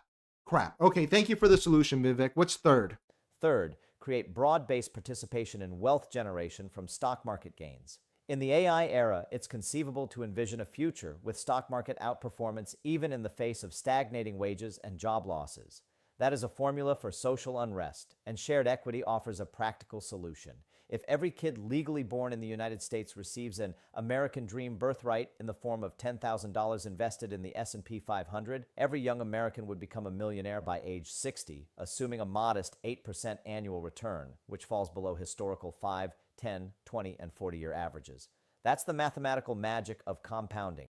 The effect. Okay, so if we get more people at the force of government to buy into the S&P, the stock market, we will save the country. Oh, I get it. You're retarded. So, all right, the reason people are angry is because they don't have 10 G's in the S&P. The reason people are angry is because the S&P does not have $10,000 in it from you. That's why people are angry. People are angry because they're not millionaires by the time they're 60. And if we all just inflate the stock market at the point of a gun, because it'd be government doing this, then everything's going to get better. If we inflate the stock market more, things are going to get better. Thank you, Vivek. Thank you, Vivek, for the solutions. Would be profound. Instead of lambasting millionaires, they would be on the way to becoming millionaires. Young Americans. Oh, so everyone becomes a millionaire. Awesome. I wonder what happens when everyone becomes a millionaire. Does that mean that millionaires don't matter anymore? I think that's what it means, because if everyone's a millionaire, then no one's a millionaire and money is not worth anything. It's like the nerdiest, dumbest shit Americans on the left and right alike would have shared skin in the game to root together for maximal economic growth, a chance to play on the same team again while weaning themselves off the federal welfare state. The recently enacted Trump accounts are an early positive step in this direction. If the program expands in the future, it could gradually replace certain other federal entitlements instead of simply adding to them. Oh, we're going to financialize Social Security and Medicaid. Thank you, Vivek, and Medicare. Oh, is Al Gore, ring. Al Gore, you're not going to believe this. Vivek is saying the same shit you said in 1999 in 2025. Oh yeah, 1999, Al Gore, you probably should jump off the Brooklyn Bridge because it just gets way stupider where we are. This is all trite neoliberal crap. This has all been said before. Fourth, provide America the shared national project we badly need. America has a greater purpose in the world than what we have embodied thus far in the 21st century. Americans of all stripes long to be reminded of it through a modern-day equivalent of the Apollo mission. Perhaps it's establishing a base on the moon to achieve nuclear fusion in a way that powers the creation of artificial intelligence without... People are going to stop being racist when we have a base on the moon. Thank you, Vivek. Hang on, wait, 1 second. The Apollo projects were people, I think I'm getting a message. When the Apollo project was going on, were people racist? Was there a song called Whitey on the Moon by Gil Scott-Heron? Was the left opposing it because they said they could use this money to help black people? Were black people still in segregation? Oh, yes. Oh, thank you for the solution, Vivek. This is a fucking nerd. This is a nerd. Without negative externalities and constraints on Earth. Perhaps it's something else of similar scale and ambition. Such a project could serve as a much-needed catalyst to revive high-quality math and science education in America by elevating standards in public schools, expanding educational choice, and much more. The uplifting truth is that the solution to identity politics needn't be one camp defeating the other, but instead achieving together a national escape velocity to more promising terrain. Wow, dude, that is not worth the paper it was printed on in the New York Times. Thank you, Vivek, for your wonderful solution to stop racism, which is economic growth, abundance, Reaganomics, making people buy the S&P, and putting a base on the moon. A culture that celebrates the prom queen over the math Olympiad champ or the jock over the valedictorian. I'm losing my mind, dude. This is why I am bullish. However you may feel about them, dude, this stupid garbage that Vivek is pointing out, this reminds you of the hell we live in. We live in hell. We live in the gutter. So this stuff is why the Groyper movement is ascendant, whether you like it or not, guys. I'm ambivalent about it. I don't like James Fishback. I don't think that he's actually serious about winning, and I don't think he actually knows what he's going to do. At this point in Florida, dude, I'll take Zohran Mamdani or James Fishback, dude. I would rather have one of these two extremes than the crap in the middle, because the middle is just destroying us. But this, dude, the Republican Party is not going to survive this crap, man.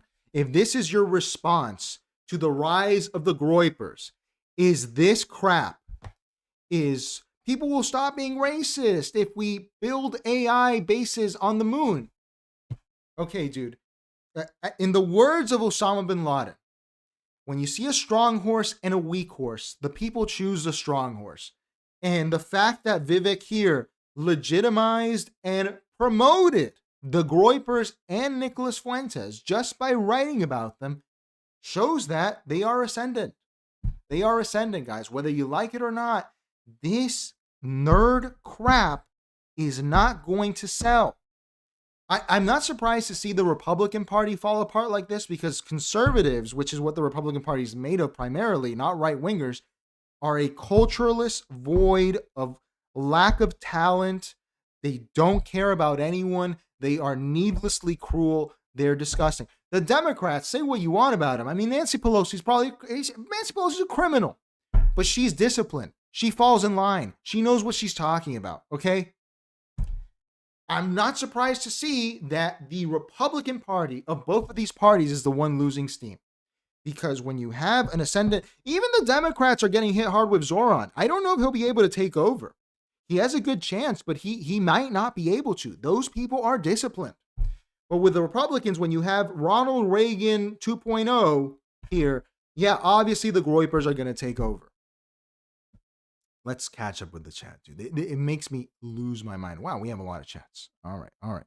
Spring Fialta says, if Vivek is about ideas and those ideas are in the Constitution, then why does he think about the libtards' growing Constitution? That's a good point. Spring. Liberals believe in the Constitution too. So what the problems in America have all been derived from the Constitution, because other people believe in it in another way. The Constitution is like, I don't know, that'd be mean to say, but in a lot of ways, the Constitution serves as sort of a Christ figure for America. Everyone believes in the Christ of America, the Constitution. They just believe in it in different ways. You have Protestant denominations, you have the Catholic denomination, you have the Orthodox denomination. So yeah, I completely agree, Spring. It's ridiculous. Mr. Elu says, at least Piers is not a nerd. Dude, Mr. Elu, I always said it about the Jewish community, man. Indians, bro, like, because you've told me that you're Indian. Can you guys like tell these guys to shut up? You know, because if I were as a Hispanic, dude, when I see a Hispanic like Valentina Gomez, you see me shitting on her on this show because she's retarded and she makes us look bad. Is there not like an Indian council that can be like, Vivek, you are now revoked from speaking out in public. Please, you are embarrassing us. Stop it. You know, does that not exist? D4 says, Vivek is an Indian. He wants to open the door to more Indians. I've seen people saying that that's true, but he was born here. How does ethnic loyalty work in the Indian community? Because a lot of Hispanics you'll meet are not pro-immigration. It depends on the type of Hispanic, but Mystery Lou says Vivek wants more H-1Bs to lower wages. I can see that. I prefer NASCAR to F1, says Spring. Does that make me racist? I've been to both, man. I like NASCAR. It was pretty cool, but I preferred Formula One. The crowd is cool, but it's nice to do it. It just hurts your ears. All right, we have some racy comments there. Damira says, all this smoke for the GOP, but none for the party of perversion. You're a riot, son. I've seen enough. Okay, well, if you've seen enough, you can leave. D4 says, Vivek thinks that the U.S. is LinkedIn for the rest of the world. That's what I find disgusting about this perspective. Because, look, and I'm saying it as a first-gen American, dude, the job market sucks. And I see people from abroad being hired. I see data centers opening in India, opening in foreign countries. Do I not, even as like a first-gen American, do I not have a claim on a job too? And that's speaking as me. If you're a fourth-generation Floridian super straight army like James Fishback, does he not have a claim to an American job? Does Zora Mamdani, even a naturalized American, does he not have a claim to an American job? What are we supposed to be? The LinkedIn of the world? And everything says Tulsi Gabbard is Hindu. Does that make her Indian? She's Polynesian, right? Robert says, I wonder why Trump didn't give Vivek a job in the administration. I wonder why. It's a weird nerd or JD Vance. Weird nerd. I'm going to go with JD Vance. John Smith says, up until recently, they only let the top 1% of India, a country with a caste system of 1 billion people, and they are all still mid. Well, I don't know about that. I honestly have not interacted with a lot of Indian folks, guys. We don't have them in Florida much. So I don't really have like an assessment of Indian people. I'd like to visit India at some point. Let's catch up here. Efra says the stock market itself is not even making sense. Right. We're going to dump more money into the stock market, and that's going to go fine. The stock market, which is designed to find value in companies, is just going to absorb $10,000 per child in America. Tens of millions, hundreds of millions of dollars. It's not going to make the financial system any more weird or unusual. No, it's fine. It's fine. Dole says W stream. Thank you, sir. I appreciate it. I appreciate that a lot. Mr. Elu says, well, breaking up the banks cure races. Efra says, for example, OpenAI and big tech are purchasing all the computer RAM. By doing it looks like wealth on paper. It's a fucker, but this means that the consumer is after the RAM manufacturers and big AI working against us. Oh, Efra, I know it, dude. I've been trying to upgrade this computer. I have it at 32. I want 64 DDR5. It's not even on the market, and it's $500. It's ridiculous. It's ridiculous. And everything says, you don't get it, Leo. We can be racist to the aliens now. That's where we go. That's where we go. If we find the aliens, we'll stop being racist. Spring says, if teachers can't punish students that act up, then education choice is not a real choice. I think that school's on the way out, my friend. I don't think that school's going to survive this. I wouldn't put my kids in school. D4 says, immigration, but they have to line up at my door. Let me call them the N-word. Say the N-word. Go on. Oh, my God. And Schofield says, y'all don't see the Vivek vision. Print an extra 10K for the babies. Feed it into an index fund. He's happy to manage with a hefty fee. Mr. Elu says, agreed, King. I'm curious what you have to say, sir, because unfortunately, rich Indians like Vivek, I guess because they have money. Oh, they're the council. They're the council. They can silence the other Indians. Dude, Indians, man, like you guys gotta get Vivek on a leash. This is not okay, man. It's not okay. They made low-caste Indians do menial jobs in Silicon Valley. Dude, it's ridiculous. So we're short on time, but I do want to cover some of this here. We have here the epic confrontation from a former wizard.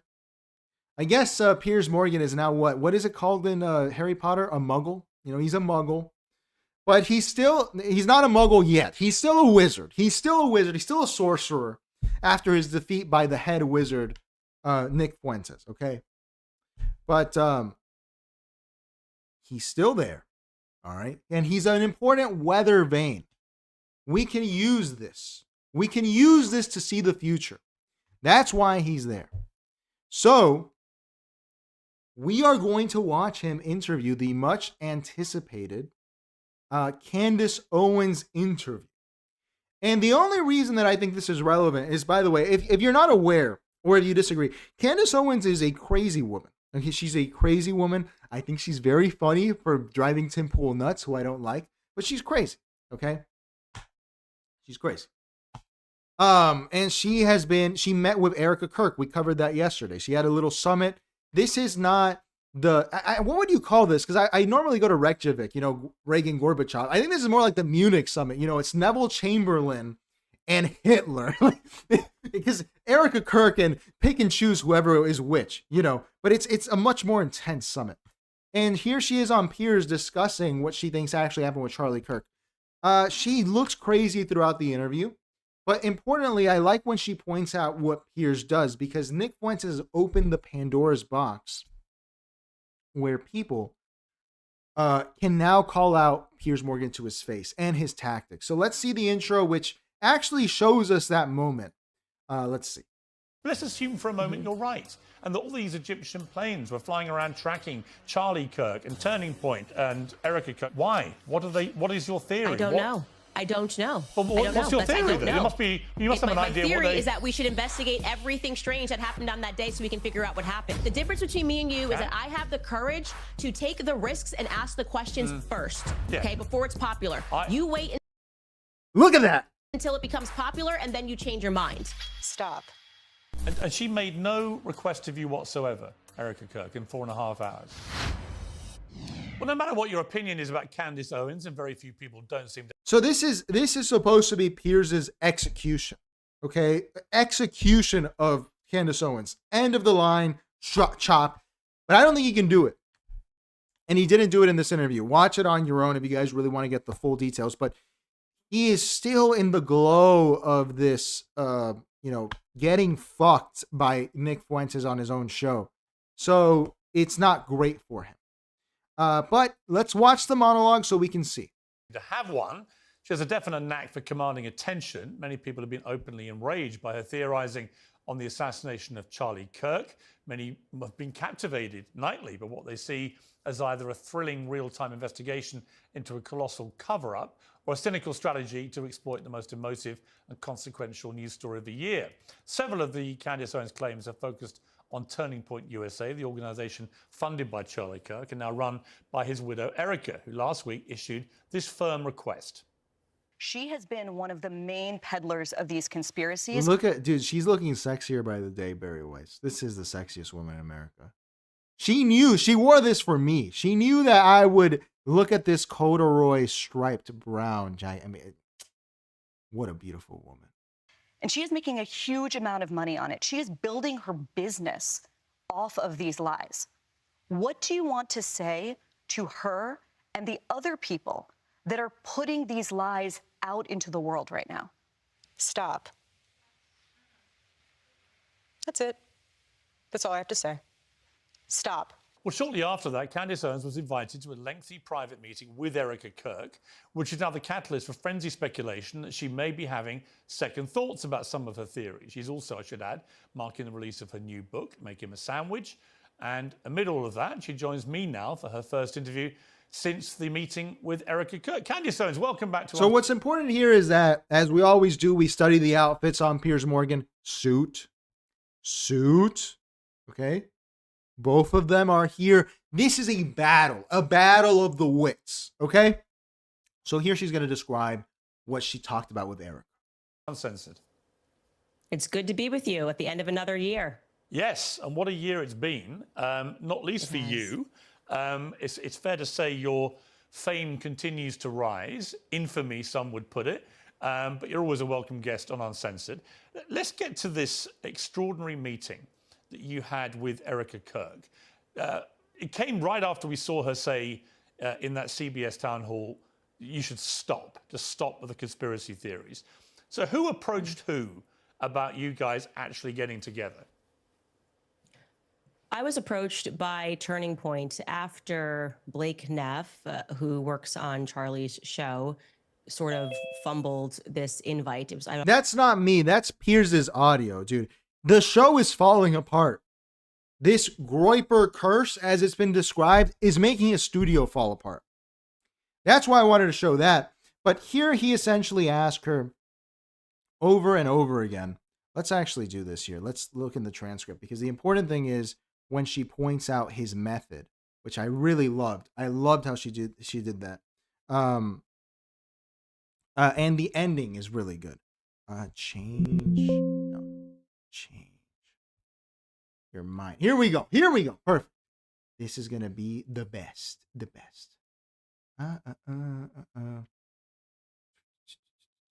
Boomer tech. Here we go. So it's heated up at this point. Many times you keep telling the public that I'm spewing bullshit. It is only because we're not quite because he's asking questions until we get traction. Who don't have two eyes and who believe in men. So here we see Piers has worked her up. She did get worked up here. He got a good show. Okay. This is, by the way, D4 says, I heard people in the control room talking over the audio in a recent episode. Yes, it's getting worse. And here he's asking her, he's just calling her a conspiracy theorist. And we may not like Candace Owens. Candace Owens is not, she's not right about things. But here, this was the good part. For what happened on that day. And right now, we have nothing, okay? And that is the reason why people are watching my show, because I'm the only one not treating them like they're absolute idiots who don't have two eyes and who believe in magic bully theory and who understand that Egyptian planes should not have been tracking Charlie even 3 times this year would be an anomaly, okay? They've been tracking him. We don't know where it's going to end, but we are going to keep asking questions until we get clear answers. Look at that. He can't even get his guests to shut up anymore. He can't do it. He used to have that power and it's gone. Candace, it may be that the person in the media spewing bullshit to the public is you. No, nice try. It's not. It's you by saying, why are you asking questions? Don't you worry about Mikey's feelings? Everyone knows what this is. And like I said, because we have the example, the concrete example of after JFK's assassination, the media members quite literally being put on the payroll of the CIA, we have a historical example that we can look at and go, we're not doing that again. Doesn't matter how many times you keep telling the public that I'm spewing bullshit. It is only because there has not been... Really quick, dude. It's Charlie Kirk JFK. Is that what we're living in another Charlie Kirk another JFK moment? And you know, I really despise the CIA and the FBI for not solving JFK. They should have solved that in a way that was satisfactory to the public. It could have been a lie. I don't care. Because what Candace is pointing out here, and it's true, is that a lot of the mental illness that is plaguing us comes from JFK. This is why it started. Because Americans rightfully saw a guy shoot the first Catholic president and they didn't see who it was. And then the guy who supposedly shot him was shot on camera. So JFK not being solved is the reason that I think that's where America started to go a little crazy. And 9/11 really did it in. And then COVID finished the job. Because this country has just gotten more and more insane ever since that. Everything says, Leo, I'm starting to think Valentina Gomez caused Piers death. Anything that has come out of this investigation that makes any sense that the public is not listening to. I am sorry to say this, Piers, people like you. And what I love about you and I sitting down is that this exact same time last year, you were doing the same weird questioning and making all these things when I said that they were committing a Holocaust against the Gazans, and then you changed your mind. Actually, Piers, this time, I'll see you next year when you change your mind again, and we have more information about what happened, and you realize that the difference between me and you is that I have the courage to take the risks and ask the questions first, okay, before it's popular. You wait until it becomes popular and then you change your mind. You may remember. What a great, that to me is the moment where I can't say Piers wins. And we'll watch the ending now, but that is, dude, she literally said what we've been saying on the show about Piers, why we look to him, because Piers is a guy who changes his opinion with the public somewhat, but he also guides public opinion in a massive way. He is a guy that, it's like a snake eating its own tail. Does Piers change public opinion, or does public opinion change Piers? And she called him out to his face on it. She revealed the whole method. And that to me is, Piers, you are, it's open season on Piers, man. And Nick Fuentes has really hurt this guy, where people are emboldened now to call him out on his face. And I think Fuentes did it to him. No, Valentina Gomez did it to him on COVID. And now she's doing it about Israel, which is Piers's like top issue. I mean, that's his most viewed video, is talking about Israel. So here we see that Piers is being called an unscrupulous non-journalist who just goes with the public. And the messenger here is Candace Owens, it's going to be muted because she's a little crazy. But it is right. It is right. D4 says, what's up with your finger that you voted in a third world election? Yes, I voted in Venezuela. No, I just write with a fountain pen and I have to refill it.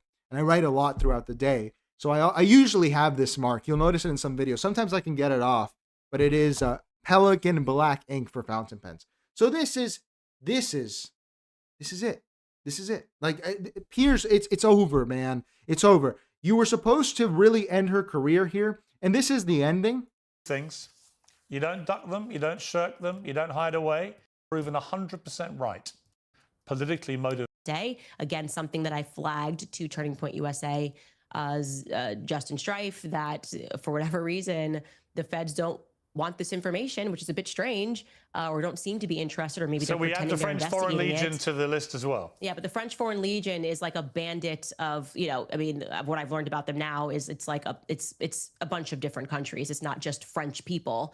And yeah, that all sounds about right to me. Is there anything else I can answer? I think we've probably covered it. It's a lot of people involved in this murder.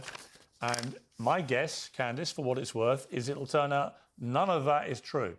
And that it was Tyler Robinson who, for his own politically motivated reasons, hence brandishing the bullet casings with words like anti-fascist slogans and so on, that's why he did it. He believed that he'd been led to believe Charlie Kirk was a fascist, so he had to kill him. Which is a different issue about why I feel so strongly that these words shouldn't be bandied about, because in deranged young minds... Look at the tone, the voice. Defeated. Just defeated, man. It can have that effect on them. We see it time and again. But look, if it turns out that you're right and that Charlie Kirk was murdered by a group of people, including the French Foreign Legion, Egypt, Israel... Turning Point, Egypt, his own employees, and they were all in on this to murder Charlie Kirk, you will be proven 100% right. And I will be the first to salute your brilliant investigative journalism. But in return, if it turns out you're completely wrong, then I would expect you to come back on Uncensored and admit you were completely wrong. Is that a fair deal? I was hoping that by the time we did this, I'd be able to do that, because they showed me something that was so compelling.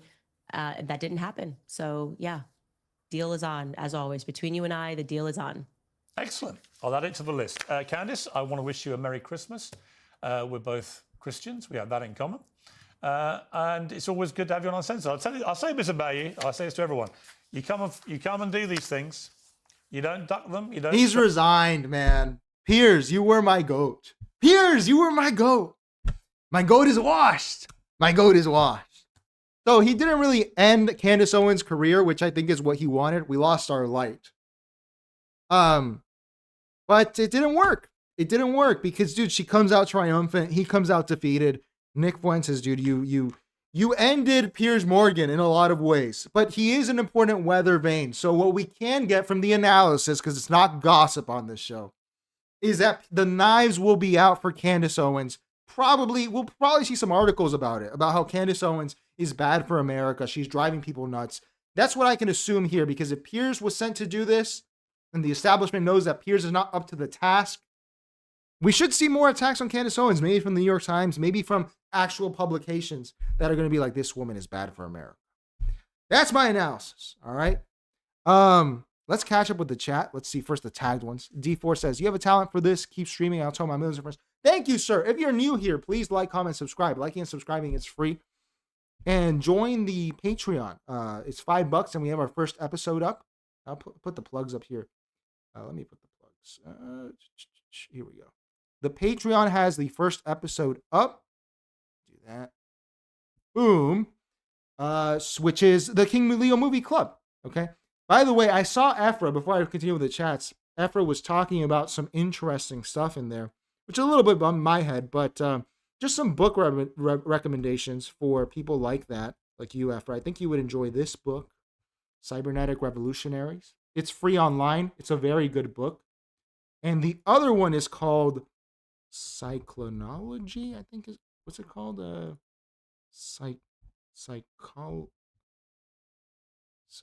What's it called? Oil Book Cyclology. I forget what this book is called, but it's about oil. It's very cool. It's do a lot of cool stuff. So yeah, guys, join the Discord. It's free. So let me catch up with the chat. DOL says, great stream. I'll be back. I appreciate you, sir. Thank you so much. Let me get some water here. Oh, my God. Sorry, guys. I just swallowed wrong. What was in. All right, guys. Schofield said, Candace does a lot of Christian cussing. All right. No, my voice is gone. I swallowed down the wrong pipe. I'm sorry, guys. I will read the chats. So, I appreciate you guys tuning in. Sorry about that. Frog in my throat. Let me do the plugs real quick again. Here you have the Patreon, the bracelet, What Would a Postmodernist Do, and the Discord. Join us in there. We have more people in there now. Damn, dude, I'm dying here. All right, I appreciate you guys tuning in. Thank you, Robert, again for the big super chat, and I will see you tomorrow. Cybernetic by Nick Lance is Mystery Lou. No, it's not. Let me look it up really quick. It's really good. It's there it is. Cyclonopedia. This book is great. I'll put the names in the chat for anyone that's interested. This is a great book. It's very cool. It's about oil. This one and this one here. God, dude, my voice. All right. I'm sorry, guys. A broadcaster lost his voice. Appreciate you guys. Like, comment, subscribe, and I'll see you tomorrow. Change the world. My final message. Goodbye.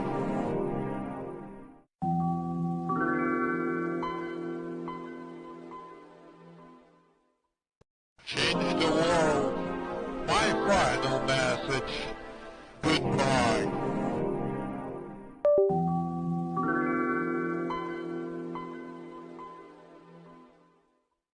Change the world.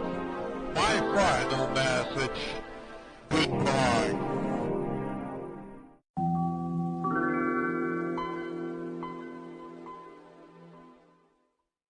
Change the world. My final message. Goodbye.